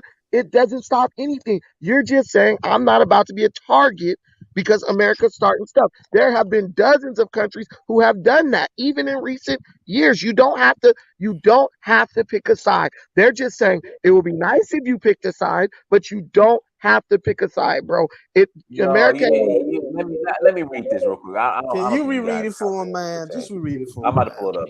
Yeah. I don't think you guys. Hey, Dinus, you in real estate. Russia take over. Ain't no more real estate. How do you know that? Because Russia has real Communist estate of their country. own. No, Communist that's country. not a communist country. Russia Oh, hasn't been country since the 80s. now you In want to fact, live they're in hostile delusion. capitalists. And Now you want to everybody live in else knows delusion. that. How many Russian real estate agents do you know? How many do you know? They're not There's communists none. anymore. No, that's Listen, not bro. actually true because people They're actually buy not houses in communists that country. anymore. How many months you spent in Russia, bro? You said, well, I didn't hear you. How many months have you spent in Russia? Zip, but that doesn't mean that we know that they're No, not I know communists. because I've talked to military intelligence who lived in Russia for 3 years. You haven't, but you Okay, telling so me. then how do you know they're not feeding you a bunch of shit? Everybody and their mama Can I know just that ask, country is what not is this communist. emotional attachment that Africans have with Russia? Like It's not emotional every comment Just that I attachment. hear because of I doing is no, what? he said Africa's something Let that was me tell Russia's you helping us. Russia has been helping us for hundreds of years. Russia Like, ain't come what on, are helping you bro, you niggas have do to talking stop nothing. about? simping. Nobody said You know, nobody's emotionally FBA, attached you to know the Russia. reason why people have such a favorable view of Russia is because Russia technically didn't have any colonies in Africa. But if you think about it, Russia didn't have any colonies because it wasn't strong enough to have any colonies. Bro, they They tried. tried They to take the tried to east, They did, colonize. and how were they going to They especially get to the around the failed. Horn. continent too? Yeah, They they didn't have failed. no real Yeah, weight that was to it the either. problem. They didn't have Bro, listen, any good enough naval Liz, power to actually hold colonies. Liz, let me They say actually this. tried in the Horn. Liz, let me say this. African Americans are not qualified to make decisions about politics because these fools will get on the internet and say one thing, then go up to their grandma house, grandma living on Section 8, sister's kids all on welfare, sister getting EBT every month. They'll get on the internet and start cheering, yeah, Russia should take over. In reality, they would be the first one crying and complaining if that actually happened. But they get on the internet and make up lies. Oh, I support this, I support that. No, you don't. You work at a job. In Russia, the unemployment is high. It's always been high. But oh, it's not communist. We will tell ourselves anything to try to be right, even when we're wrong. Me personally, I don't give a shit about being wrong. But you're gonna have to prove me wrong through rational action. And Dinus, as much as he says against me, Dinus, are Black Americans going to do better if Russia wins or the United States stays on top? Straight up and down question. Neither. No, Like I'm not asking neither. you. Bro, I'm not asking you. You've already proven you don't have intelligence. Dynast, What? straight up Excuse and me? Have down. you lost your mind? Dynast, Like no, straight neither. up and down. How? If look, I'm not African asking you. Americans, I want African Dynast to Americans in a answer. bad spot no matter which But I party in this want country Dynast gets to elected. answer the question. He has Russia lost the arguably question. might make it worse, but we're still going to be at the bottom of the Arguably, barrel. Dynast. I'm asking you, Yeah. Dynast. Go ahead. Russia or United States? Which one are you going to do better under? I mean, well, black people stay in America. You thought black people in America? I'm talking Yeah. about you. I'm talking about you. Right I'll be now, straight. today. I'm gonna be straight regardless. I'm not worried about it. Hey, would you rather America stay like it is or Russia overhaul everything? Brandon, can I answer your question from an African Yeah, point go of ahead. view? I want both these countries to be fighting for the next 10 years. I want this war to go on for as long as possible and for both sides to be weakened as much as possible. Well, I guess I you want nuclear gas war prices in Europe to keep. Oh my God! Stop! No one's going to use nuclear war, man. Like, And how do you some know low-level that? IQ Because shit, these man. two are two of the most Oh hostile my nations God! you could think of.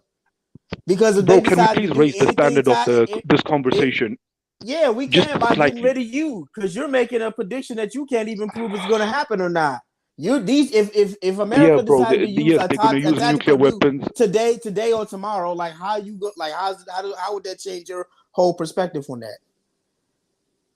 Yeah, I think Bro, America is definitely going to use nuclear weapons on you to defend any Ukraine. man, That's a very any man on earth wants stability because that's how you grow. That's where growth takes place. Stability. They've done it wait. Can I just before. ask? They've Can I just used ask it this question? before.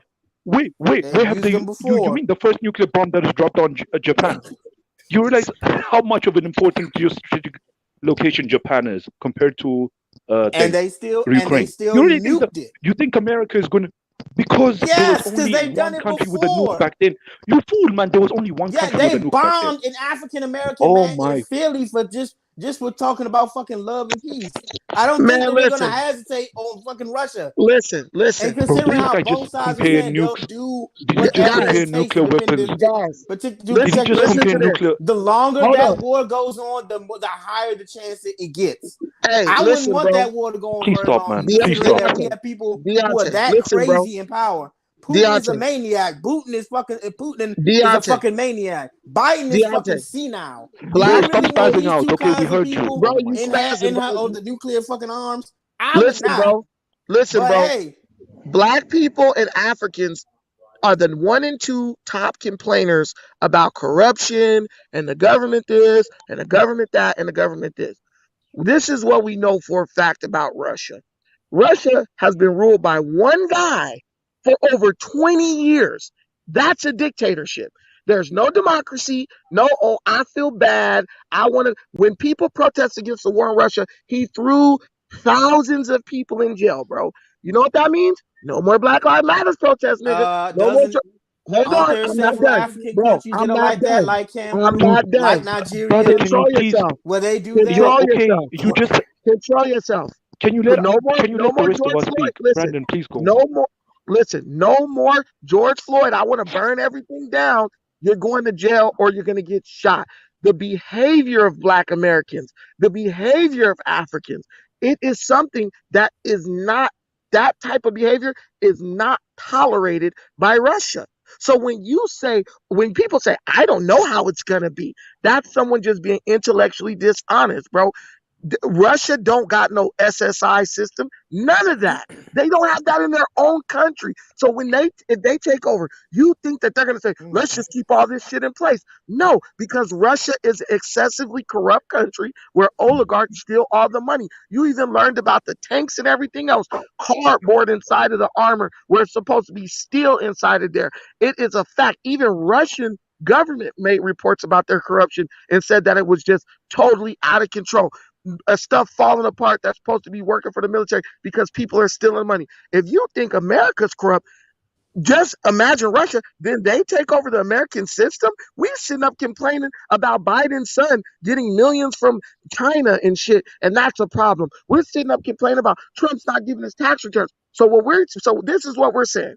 The Negroes that complain about everything are going to be better off, or we don't know, they might be better off under a system of rule where there's even less transparency, even more corruption, even more of a I don't give a shit attitude by the people in charge, even more nepotism, cronyism. It literally Yo, doesn't Brandon. make sense.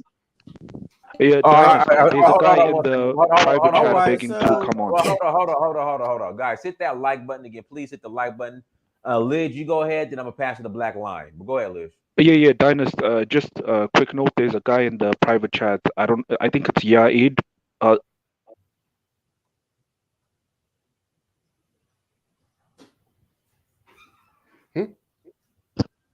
Yeah. I just wanted to say, look, no one is going to be using nuclear weapons anytime soon. The reason America used the nuclear, you first have to read some history, please. The reason America used nuclear weapons on Japan was first to see the effectiveness of nuclear weapons in war, and secondly because they found out that the Japanese emperor at the time was far more willing to surrender to the Soviets on a far better deal, and the Americans didn't want that to happen. So the nuclear weapons were also as a way to prevent Stalin, to also tell him, get back, this is our territory now, to almost flex on them. So that's why the Soviets moved very quickly to get those nukes. No one in today's day and age, where Russia has 6,000 nuclear heads, is ever going to ever think about dropping a nuke anywhere near that country, ever. So please stop spazzing out about, oh, if this war goes on, the reason I want this war to go on for as long as possible is the longer this war goes on, the higher fuel prices, gas prices are going to be in Europe, which means Europe will start deindustrializing because their factories, especially in Germany and so on, can no longer be competitive in the world market at the same way they used to be anymore. This will give Africa an opportunity to actually build some industries that will make it self-sustaining to a certain degree. On the other hand, it also weakens Russia's, power globally.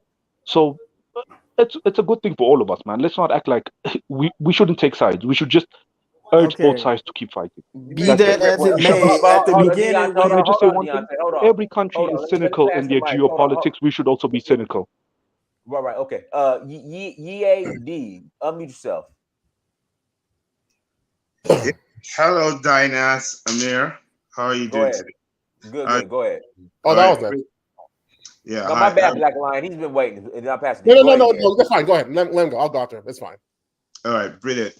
First things first is this is a very classic example of where one, the priorities of the global Black race is at, and two, mixing African countries' behavioral patterns with African Americans. I heard Brandon, I've been listening, I've heard Brandon always put in Nigeria in the mix with African Americans. These are two different kinds of people with regards to the global Black community has different demographic groups of people. There are Caribbean Black people, there are African Black people, there is Papua New Guineans, and their interests are different from those of Black Europeans and African Americans. And their approach to life and their behavioral patterns are also different. You can't speak about people who are part of countries that are part of the non-alignment movement that is neutral, be it west or east. They are neutral, and all they're looking at is how they can grab as much technology from both sides and mix them up with African Americans, like what Brandon is talking about, Section 8 and all of that. You can't mix those two people on the same boat when you're talking about geopolitics. Having said that, you need to understand that the African continent has not picked any side, is not in support of Russia, is not in support of NATO. You can see that even in the United Nations. When it was time to vote against Russia, the majority of the African countries decided not to. When it was time to vote about the invasion of the sovereign borders of Ukraine, They actually voted on that was wrong. So they have a balanced foreign policy, and you have to put that into account. And also, it's the same thing with Caribbean countries as well. Now, with regards to the war, I was listening earlier on. The first American rifleman said something, and he was making points. You see, when it comes to military strategy, you don't put all your cards on the table with your first blow. That's not how it works. If you're going to invade, the first thing you use is your intelligence agents. After your intelligence agent has scooped everything out, then you now formulate plan A to Z. So now you look at your plan A. Okay, plan A is first a decoy. It's always a decoy. The plan A is never the initial front you want to do as a military personnel, as a commander. Yeah. If I can interject, sorry, but they were saying that I guess Russia trying to take over Kyiv, the capital, that was a decoy that they really wanted. Right. Yes. Exactly. Exactly. Dynast Amir. I was in the comment. I was listening to all of that, and FBA was busy saying, "Oh no, their military is weak," and that. Guess what? They use conscripts. Do you know what conscripts are? These guys are practically have only trained for say 18 months and not on a regular basis. There are people who have. You make a great point, because I think when a lot of these conscripts were getting captured, they were pretty much telling Ukraine, like, look, we only been in the military for like a couple months, and exactly we were just doing drills. So, you got a point. Yeah. If they were able to cause that type of destruction to a military that has been trained with the West since 2014, what are we even talking about? Let's even look at Afghanistan, what America was able to achieve in 3 months in Afghanistan, and what Russia has achieved in 3 months in Ukraine. It's absolutely clear to any military personnel or strategist that has any geopolitical sense of following it from a non-biased perspective that Russia is actually far ahead of everybody. Already knew that their economy, their currency was going to be hit. They had already started diversifying their portfolios. They started backing it with gold. By the time it hit them, Russia right now has doubled its actual against the dollar. The rubles has doubled against the dollar to the point their central bank. Listen, bro. Can I finish? Hey, FBA, it's time for you to listen. FBA, no. It's time for you to listen. I want to hear the guy, bro. I want to hear him. It's time for you to listen, bro. Yeah, but this is just no. You need to listen. You need to listen. Brandon, you need to listen. You need to listen, Brandon. They're about to kill the American petrol. I want to listen. Go ahead. Now, you need to also understand, remember when China got into the African market in 2000s? Remember African Americans are, oh, China is taking over Africa. If you look at the debt profile of African countries to China, there is no way China can take over the African continent. It's almost absolutely impossible because the debt profile to China is about less than 10% of the debts Africa owes to the world. So it's impossible to even start with. Individual countries might struggle, but like the entire continent is absolutely important. But African Americans on the internet say, oh, China is taking over. That whole, fear, euphoria type of reactionary behavior was happening. But then Africans were looking at everybody like, what are you guys on about? Like, these guys we don't even own them enough for them to even take over our countries. Now, that diversified the monopoly of the West on the African continent. It broke that jinx. And that was strategic for African countries. Because why? In the 20th century, China wasn't a strong country. It did not have any kind of technology. The USSR collapsed. So the only dominant people when it came to finance, trade, and military was the West. But in the 21st century, China came to become a strong military, trade, and financial powerhouse.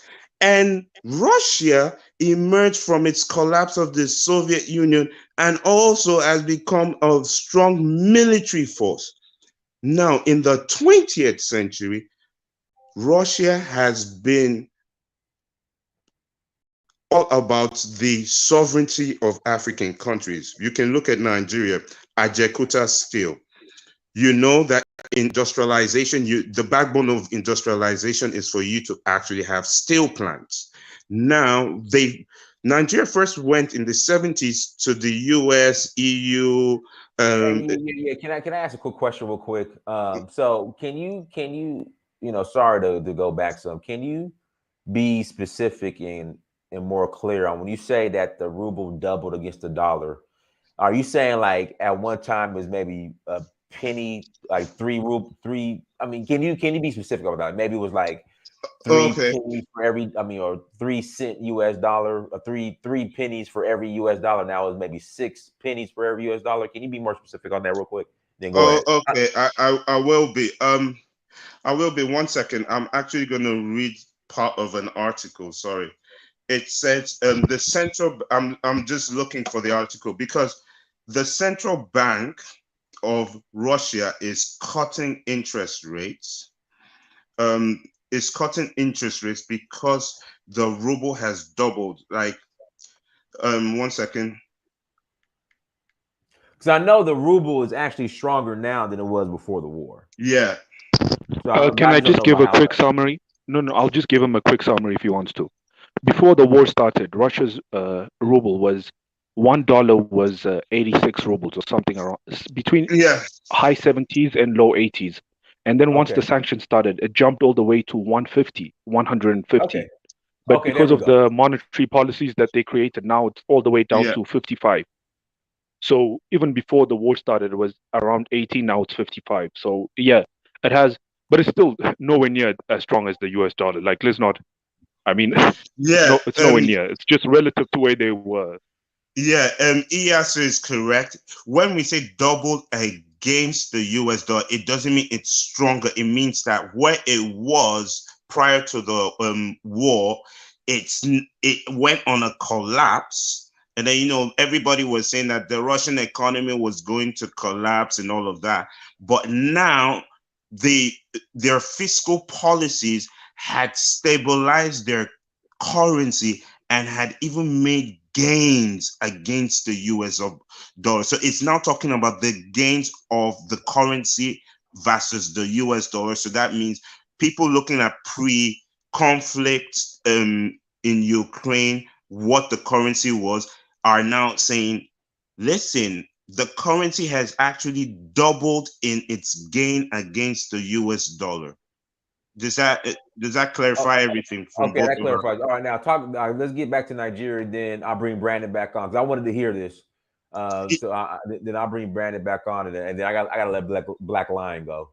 Okay, but all go right. ahead. So now in the 70s, during the Shehu Shagari administration, Nigeria approached the West, Europe, UK, America, to establish a steel plant for industrialization. They declined. And the thing about the African continent, especially African countries, is their first approach is to the West before they then go to Russia. Because at the time, China didn't even have the capacity, neither did India. So when they went to Russia was happy to do it. And then that's where Ajakuta steel plant was born. As that happened, the signing of that agreement was to do that and then also establish, power. And that was nuclear, domestic power for power consumption. So they had to first finish, Nigeria had to first finish that Ajakuta steel plant and then move on to, having stable power through nuclear domestic power, right? The West constantly kept on trying to sabotage the project, because there was like military era. So obviously, when you have a military regime, it's kind of like you have to have a front for diplomacy with the world. You have to show you're a global citizen and all of that. Particularly the reason why a lot of people right now are talking about, and you heard Brandon say that, Putin has been in power for 20 years. But when he got into power, Russia was in shambles. He's the one that restored a lot of the things we're seeing today. And it's his strategy and blueprint, right? His vision. However, on the continent, eventually the West got Nigeria to stop the actual Ajakuta plant at 90% completion. Guys, Black Americans, I'm not making this up, 90%. And then they had to drop it. And since then, they've been selling the same Ajakuta steel plant to several countries. They first sold it to some American company and then sold it to some Indian company. And they kept stripping the assets of that steel plant. And now, recently, as at this year, a UK company has now come and said, they want to be the one that will revive the Ajakuta steel. These are all people, apart from India, sabotaged it from actually being launched into 100% capacity output. Now, having said that, Russia is the one that built the steel plants, for the first steel plants for India and China, as well as Egypt. And those have been commissioned for years. So there's a long history of Russia looking at sovereignty of, the key word here is sovereignty of African countries to be able to produce what they consume. And you can see that from the alignment against apartheid. They have also been able to send not only humanitarian aid, but also lethal military aid and even training during the during the African continent agitation against apartheid. And actually, this same Putin, as a young officer, was actually on the African continent training Africans against apartheid at the time. So as a non-alignment continent, our own approach is simple. Wherever they're going to give us technology, advanced technology, be it East or West, we're happy to collect. We have no bone in this fight. It's not our fight. It's not been our fight, and it will never be our fight. But any technology we are able to grab, any financial supports, based on capital, financial supports for trade, we're able to grab. That's about it for us. And I'm sure like the Caribbean countries are also non-alignment and are also can I ask a question? How was the West able to stop the construction of the steel plant? You know how most of I mean, I love speaking with you, Dynast Amir, because brother, I don't know if you can recognize my voice. It's been long though, but it's like Edward. Like I have a page called Black West Africa Wall Street Nigeria Limited on Facebook. And you know how there are some back channels of how things happen, and then all of a sudden this stops, and it's like it's a government policy. So we can't really say it directly, but it's certain people would say later on in life, they get older, would make statements, and then people will be like, "Wow!" So that's what really happened. So that's how All right, cool. All right, Black Line, go ahead, and then after you, I'll let Brandon back on. All right, go ahead, Black Line. Oh, hey, thank you for having me on. I just wanted to say I kind of 100% agree with Brandon to what's going on, especially with Russia and America. Because personally, like I agree, like the thing is, it's not, to me, it's not our fight. It's really none of our business. Because personally, like I agree with what he said, I don't trust either side of this. Because sooner or later, regardless who wins or who dominates more, they're gonna come after us in the end. Because one thing we kind of forget about the knowledge of war, especially in European culture, they literally will kill their own just to make sure we stay down. they will literally they'll do horrendous things to the point where Africans will even consider ever doing to their own people just to achieve victory. Because once you look at the history of America, you saw the British, the Spanish, the French literally fighting and killing their own European people just for some states that they own today, that they descendants own today. Right. And they're never satisfied to what they have. So, like when I agree with them, we need to keep our mouths shut. Because the thing is, especially in America, this country, in America in particular, is very manipulative when it comes to picking sides. Because look at the COVID incident.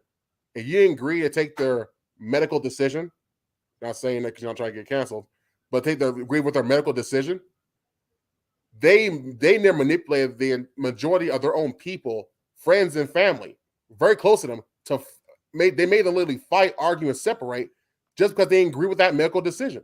They manipulated so bad, like just straight last year. They manipulated the majority of their own citizens when they didn't want to agree with the medical decision for the COVID incident. They manipulate everybody, people who are close friends and family and everything. And that's one thing we don't really comprehend, psychologically speaking, is how far they will go to achieve that kind of victory. Because the thing is, look at World War II. America hated Japan. They were the biggest form of enemies. But look at today, they're allies now. But who wouldn't say they won't become their enemies again in the next couple of years? So if Russia, that's why I agree with Brandon. I don't trust either side. Because one thing for sure, a European, I don't give us Russia or America or whoever, Europeans they'll be goddamned if they ever let another source of power, another national power, especially that's African, especially that doesn't look like them, will be on top of them. So because the thing is, I'm not judging Africa entirely on their decisions. I hope they're just watching and just observing, because the reality is, they don't know European nation really cares about African people. They will really use you to the point to help their own benefit. And sooner or later down the line, they will find a way to manipulate you and to gain your resources and damn near taking over. We've seen this happen too many times from the Berlin Conference, from slavery to the Berlin Conference on the continent. We've seen it happen too many times. So one thing I want to say is, for me, like I said, just observe this, just observe and analyze this war, what they're going through. Because one thing Brian was right about, because like I said, with the manipulation of the COVID incident, if Russia does dominate and does take over America one day, let's say hypothetically it does. Dynast America, can I do a call after Black Line is finished? I want to bring Brandon back on. But just 2 minutes before Brandon comes on. I want to bring Brandon back on, but go ahead. Yeah, I want to switch with this. So yes, so from our experiences, especially what a lot of African scholars have taught us, it doesn't matter who wins. All that matters is who stays in power. And the thing is, Africa is regardless of who takes over, Africa is still a powerful competitor to any type of national power. So it doesn't. So we have to be very careful of what we say and what think and what we know, because the thing is, it's kind of like the plantation when they did slave rebellions. You never let the oppressor know how you really feel or what you're planning.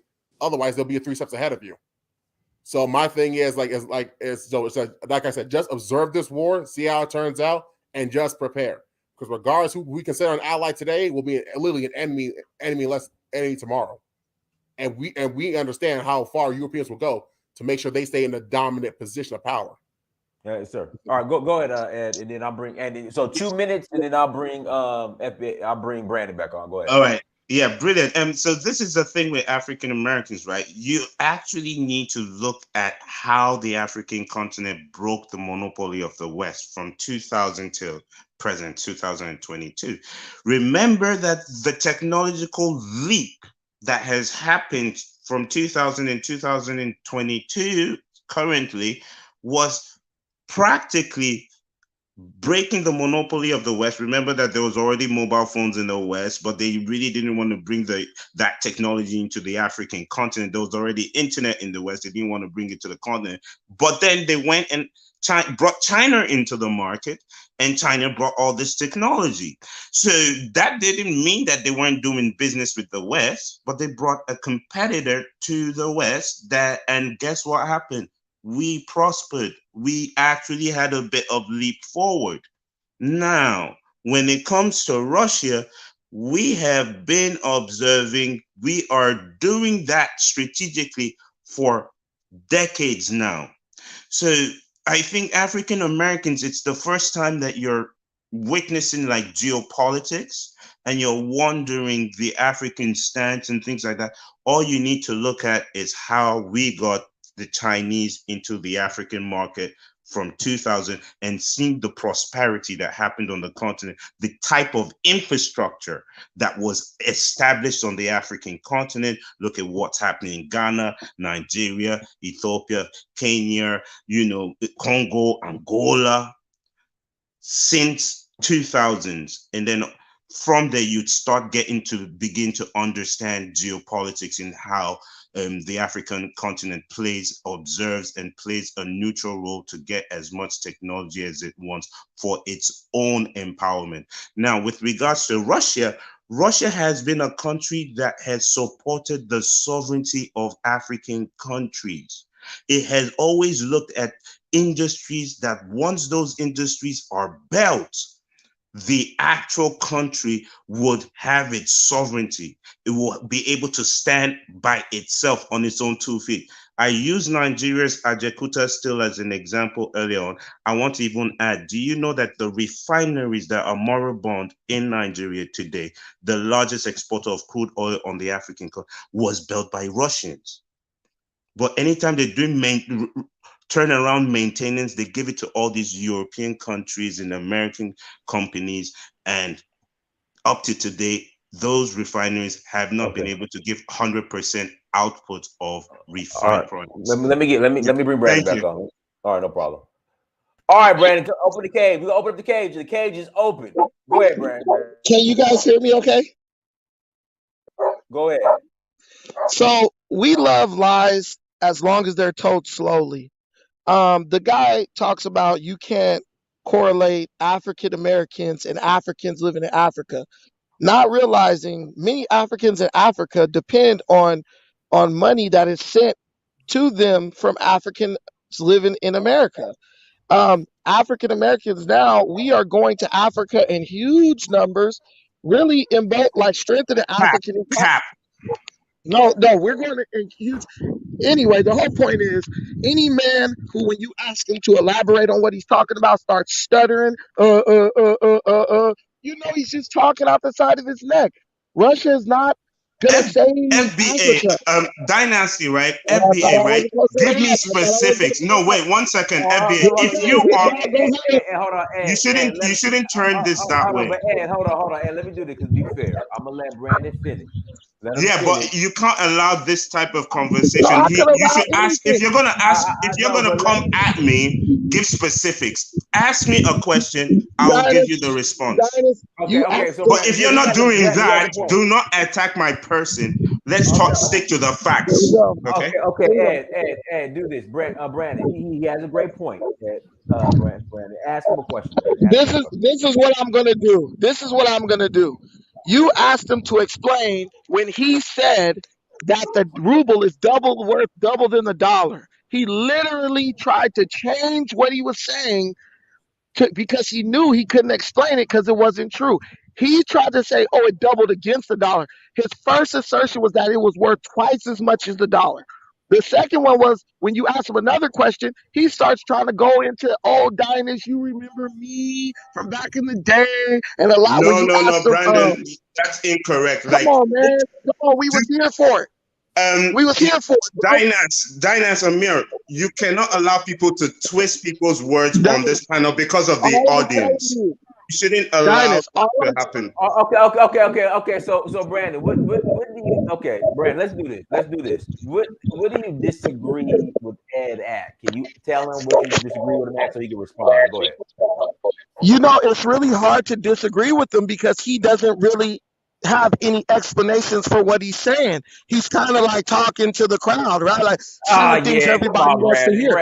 Come on, Are you Okay, seeing what I'm okay, saying, listen, Dynas Amir? listen, You can't okay. allow Oh this no, type of conversation, no, Dynas. okay. Let me go Dynas Amir, straight. you Let me go. can't allow come this on, kind Dines, of can you Brad. stop conversation. this guy from interrupting me? You didn't let me interrupt him. Come on, man.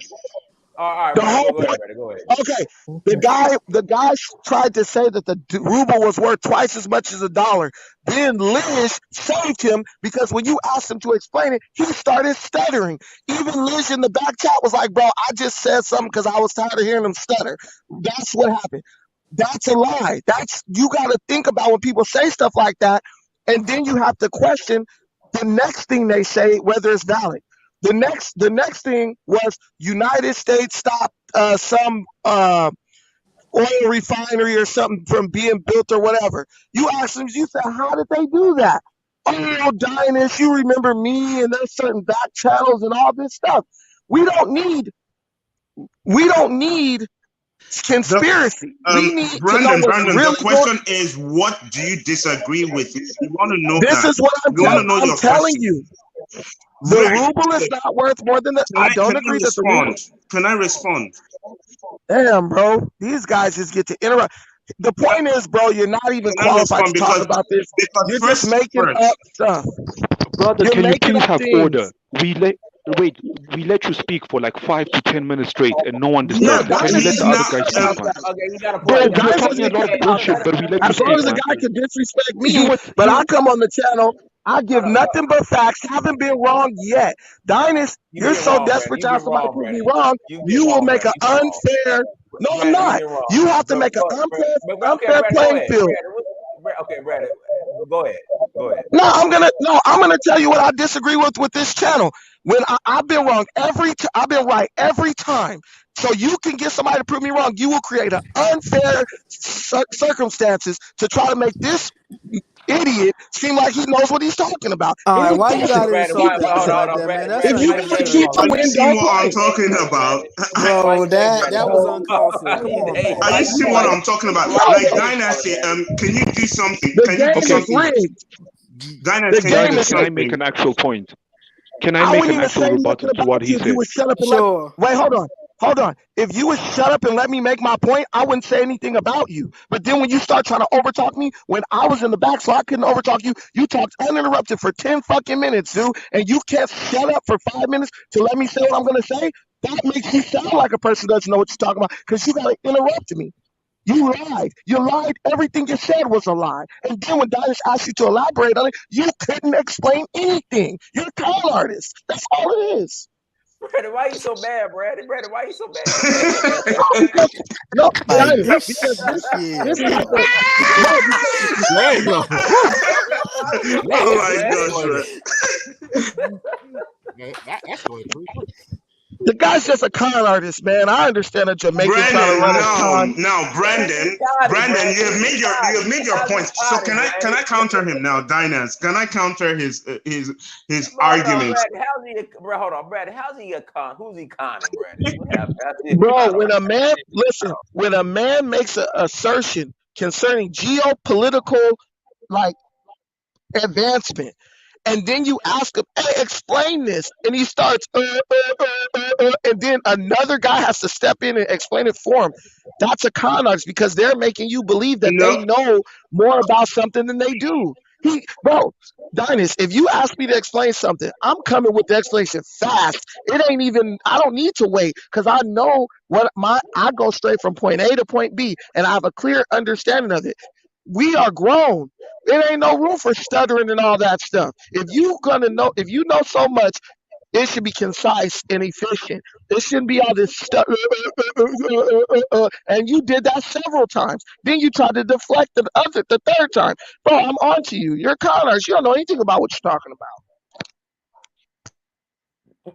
All okay. right, go ahead, Ed. Go ahead. All right. So now the ruble's gain against the dollar causes the central bank to cut interest rates, was what I said at the time.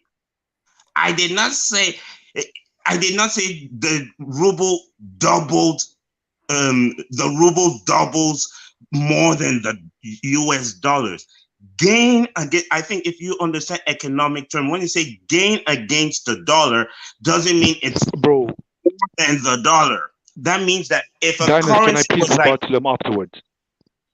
Yeah, that's fine. Go ahead. Go ahead. yes, Go so ahead. that means that if a currency was say let's say 1 No, yeah, bill. and listen, I understand that. Like for example, the Salone is weaker against the dollar. When I first started going to Sierra Leone, it was literally 1 million Salones equals $100.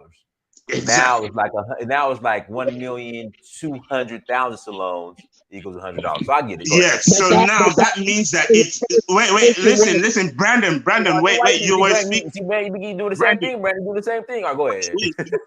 and this is the thing is because you did not listen properly and you're in your emotions, you came on stage saying something different, and then you were attacking and twisting my own words, which I find disrespectful to start with. As a man, you should not twist another man's words when you are on a panel with the public listening. You should Technically, to the they facts. weren't your words because Can I? Nope. I do it wait. again, Brady. Brady, do it again, Brady. Do it again, Brady. Do it again. Remember what happened when I said that. Then I said I will pull up the article to read the article so the audience can see that there's actually written documentation of this, right? And then that's when Leeds Iliasu said, you know what, let me even just make it shorter for him. I did not ask him to be able to elaborate for me. I actually wanted to tell the audience facts from documents from central banks and articles about that. But he said, you know what, I'll just even make it shorter so we can move the conversation along. So you're saying that I was stuttering and that wasn't. The United States blocked the development of the refinery. Explain that to us. Break it down for us, because I want to know. You see, FBA, you see, Brandon, you see, your thing is this, right? I think Dynast Amir understands this better because he has been on the continent several times. He's lived on the continent several times. So he understands how geopolitics works. You, right now, you're just rambling about how did the United States. It's kind of like also like how did Ukraine get into this? Do you know what's going to happen like 100 years from now? It will be, oh, Ukraine try to start a war with Russia. Nobody's going to be talking about how 40 billion Brandon, listen, right? Nobody's going to be talking about how, America and EU were pushing Ukraine to actually instigate Russia when they were saying they wanted to join NATO, they wanted to join EU. Do you understand why were they so interested all of a sudden in the last 10 years? Can you so brother, what actually happened? Was it like the economic hitman that came in and said exactly? I mean, like exactly. Like listen, Brandon, wait 1 second, Brandon, right?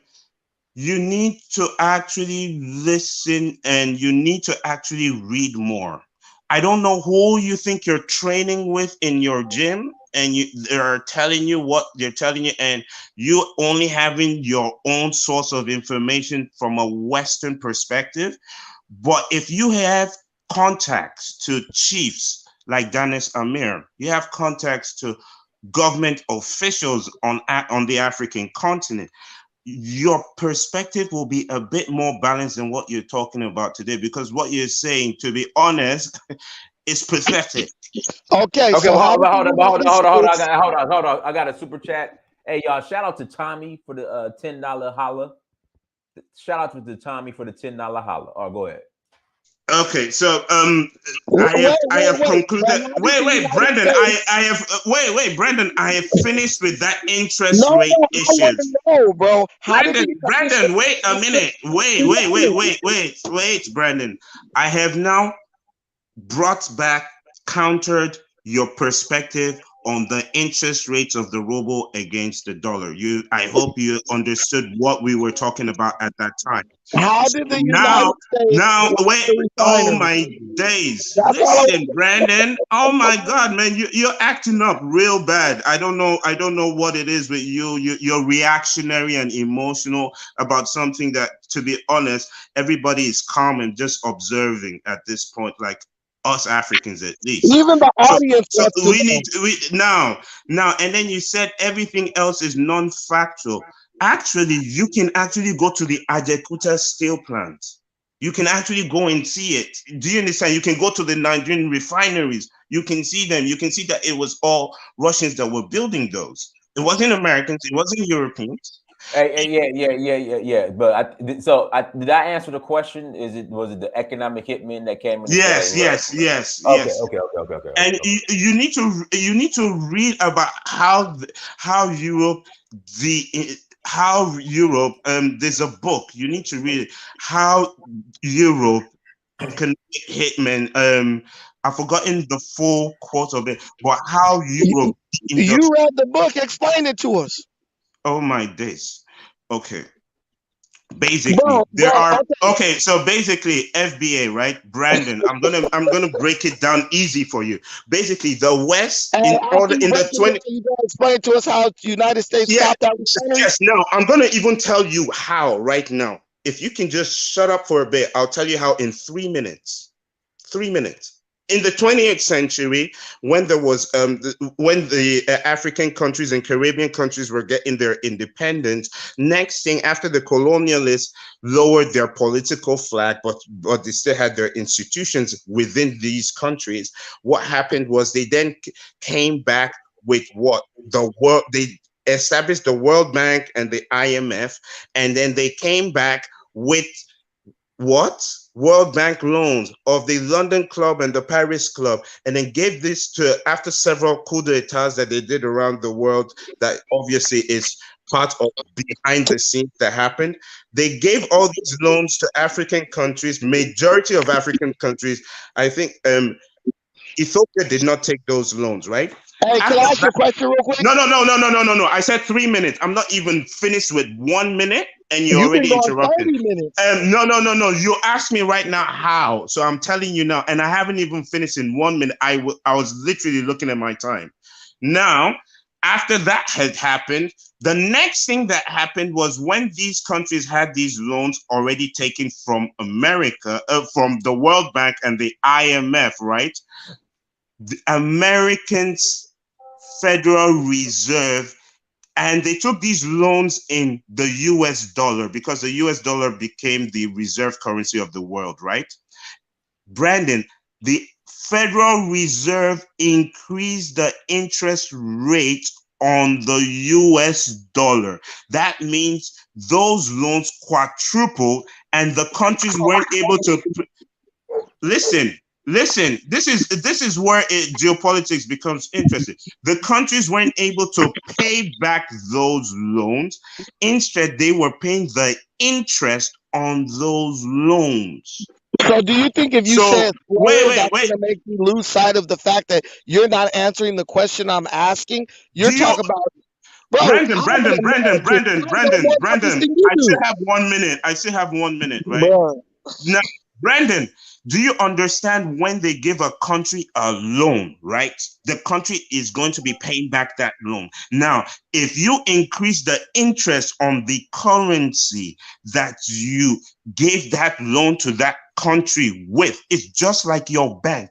When your bank tells you, oh, they're increasing the interest rate on your mortgage, you're paying more money. Like, you can use your personal life as an example to this, not even talking about an entire country. So you're paying more money. The countries couldn't pay that amount of money. Don't forget, they just got their independence. They went up to 20, 30 years into independence when all of this happened.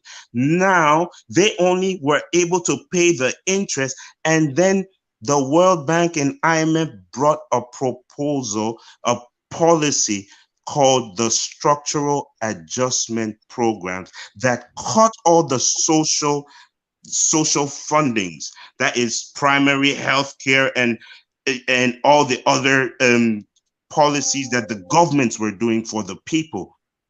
And that's why there is no social amenities net on most of the developing countries. Possibly 90% don't have social amenities. That means they don't have a Section 8 and all of that. With that, I yield the mic. I hope Hey, been whoever's talking, straightforward to you. whoever's talking to Swahili, I'm not gonna stop. I'm not gonna be quiet to let this guy like what Hapana Nataka Majibu. Like, I want the answers. That's all I'm saying. Like, if this was my channel, I would just pin the guy on for the answer because we're getting like everything around. But the point I'm making is, you guys really think that we're gonna be able to have serious political conversations with politicians doing this?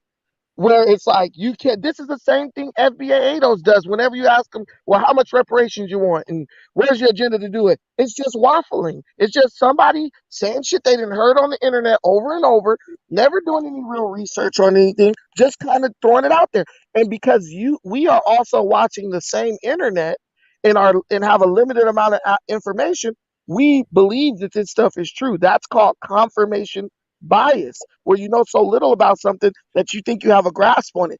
It's not true. Even when American Rifleman, who, by the way, I want to note that he said that I was right in the comments about what I was saying, even when he talks, I yield to him because he knows a little bit more. He knows more about military strategy and all that stuff than I do. But I'm not going to yield to somebody who can't even explain the assertions that they're making. That's like me saying, all dogs go to heaven. Then you say, hey, explain to me how that works. Well, you understand that down in Philly, you can go get a nice cheesesteak. And because they raised the price on cheesesteak, that gave all dogs ability to fly, and now they fly. Like, it doesn't make sense. We went from, how did the United States stop the development of the refinery, to let's take a trip back to 1970s geopolitics. Oh, they increased they raised the price of the dollar. So when these guys took a loan at one price, oh, it made that price go up. I mean, guess what? If you had like a fixed interest rate, if you really crossed your T's and dotted your I's, that type of stuff won't happen to you. Even still, the dollars that you're using to buy things would also increase in value, right? So you would have more money.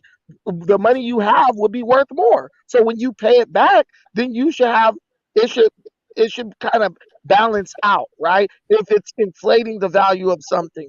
But if it's devaluing something, I understand now you're losing value on something. So even that, I would have to really go back and listen to what he said. But I'm pretty sure that even that was kind of an asinine statement. But the point I'm making is, we should be able to just talk straight up. And if we don't know about something, say, I really don't know. I got to go back and do more research. Not say, oh, this, or that.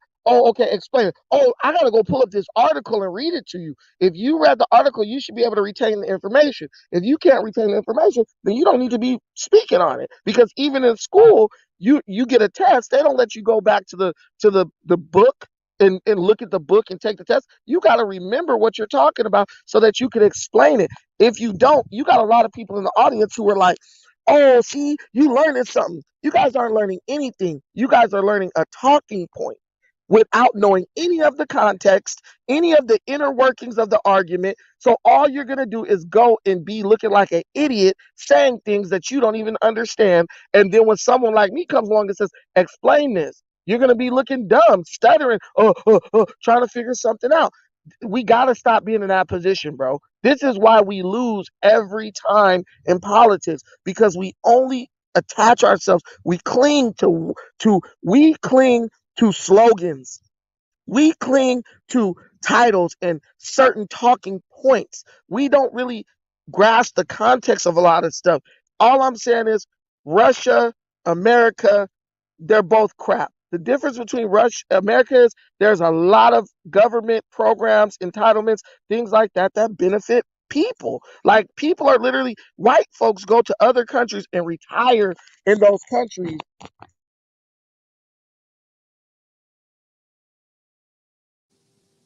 Hallelujah. All right, we lost him. All right, hold on. Let me bring. I know Lee wanted to say. FBA, you lost your FBA. Sorry, Lee, let me.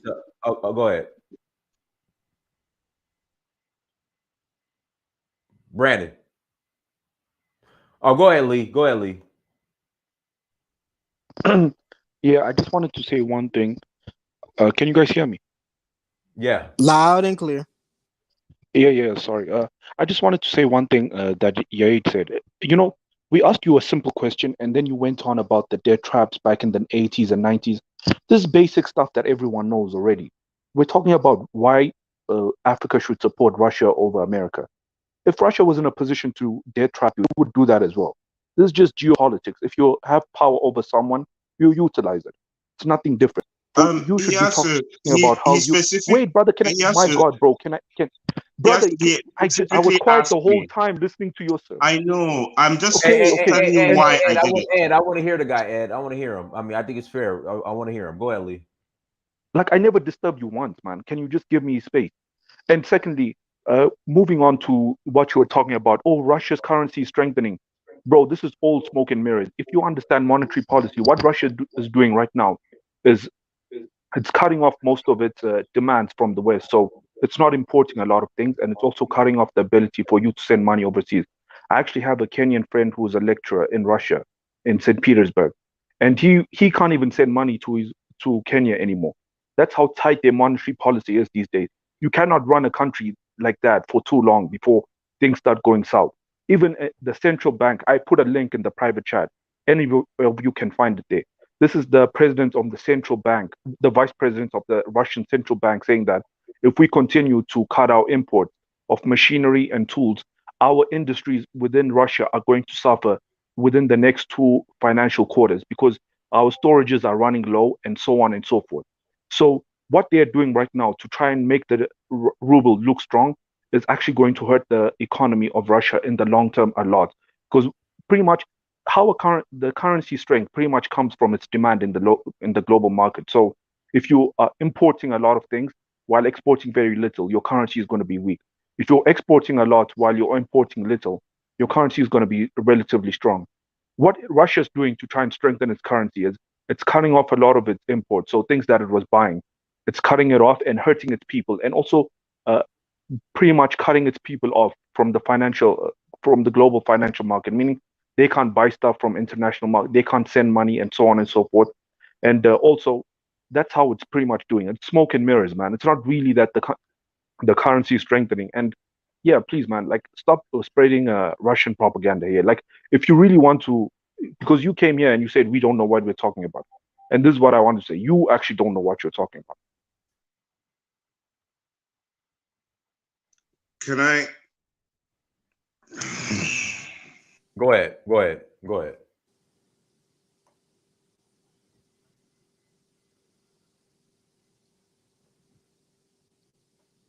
Y'all there? You guys there? Can you hear me? Take a deep breath and count to 10. Okay. Oh yeah, Ed, take your time, Ed. Take your time, Ted. Ed, take your time. Take your time. The floor is yours.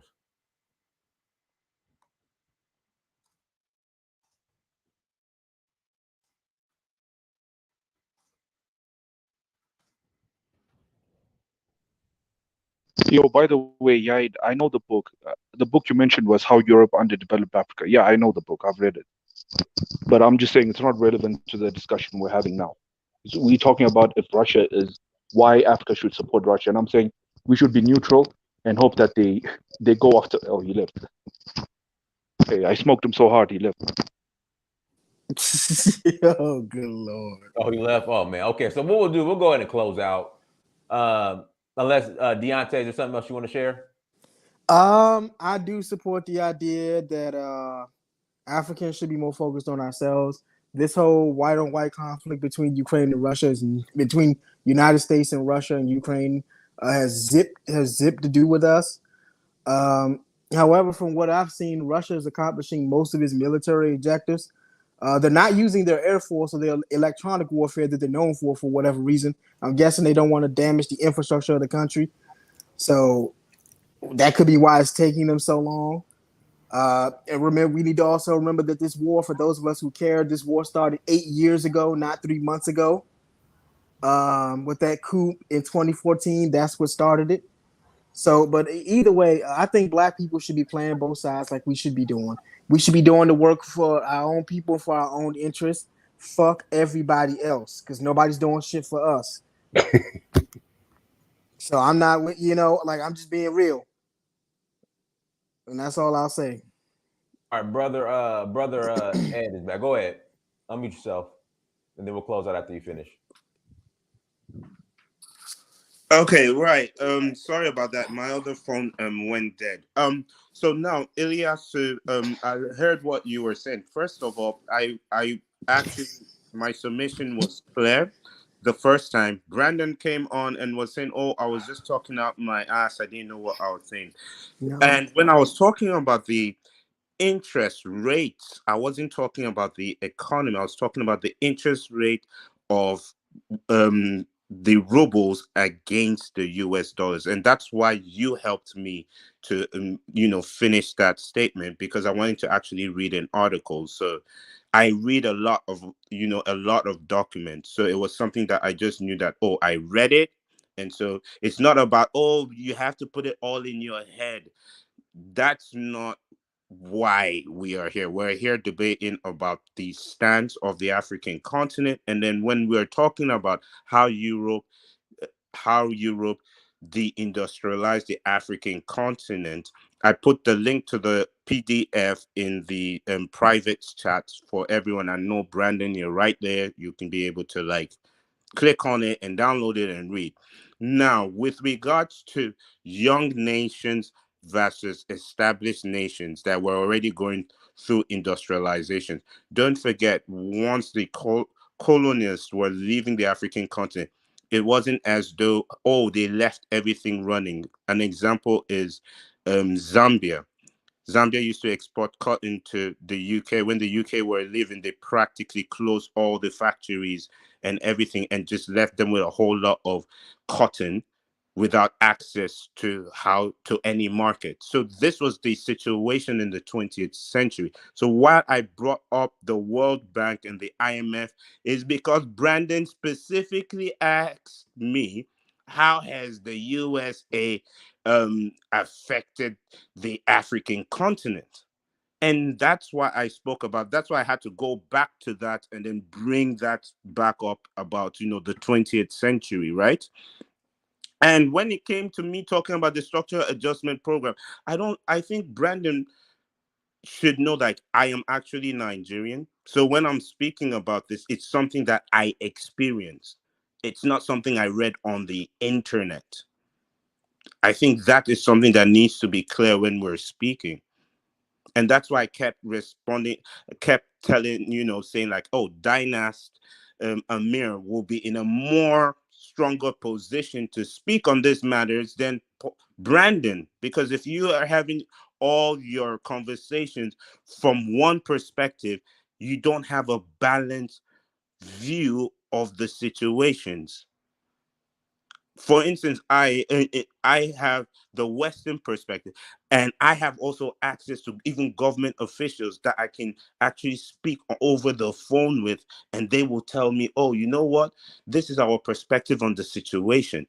I can also watch, African news channels of several countries and see what their perspective is based on even just the news outlet to the mass media, to the mass audience, right, by the mass media. And I can also still call government officials and speak with them, or and even retired government officials that were in power in the during the 20th century and speak with them. I hope this is clear that the African continent is majority of the countries, if not all the countries, except I think Eritrea voted against Russia in the United Nations, the only African country that voted against, the bill to condemn Russia in the United Nations. Majority of the African continent, 53 countries, are non-alignment movement members. That means they do not support the East or the West. We are solely about our own empowerment, political, geopolitical, security, and economic. So if we can be able to grab that from the West or the East, that will actually create prosperity for us, we are happy with that. And thank you very much, Deontay Ford, for what you said.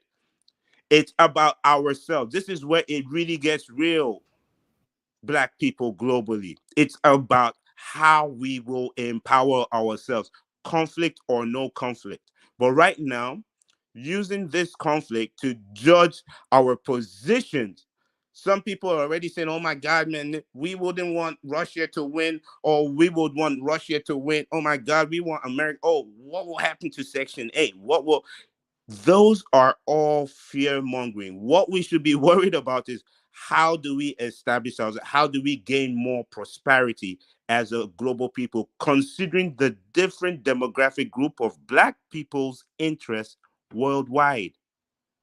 With that, I yield the mic. Thank you very much. Yeah, I was just gonna say, yeah, fam. I was, saying the same. Was gonna say the exact same things. Like, who gives a shit between them two countries? Like, who cares? Like, Black people are gonna be fucked up no matter what because we don't control nothing. Like, no, we need to be doing for ourselves. Like that. Like, it's time to do for self. Like all this talk about, well, what if the U.S. wins? What if Russia wins? Who cares? What is that doing for us? Thank you. Hey, with that being said, everyone, thank you so much for joining. Like, share, subscribe. Until next time, family, Dynasty Mirror Search for Huru. Peace. Peace.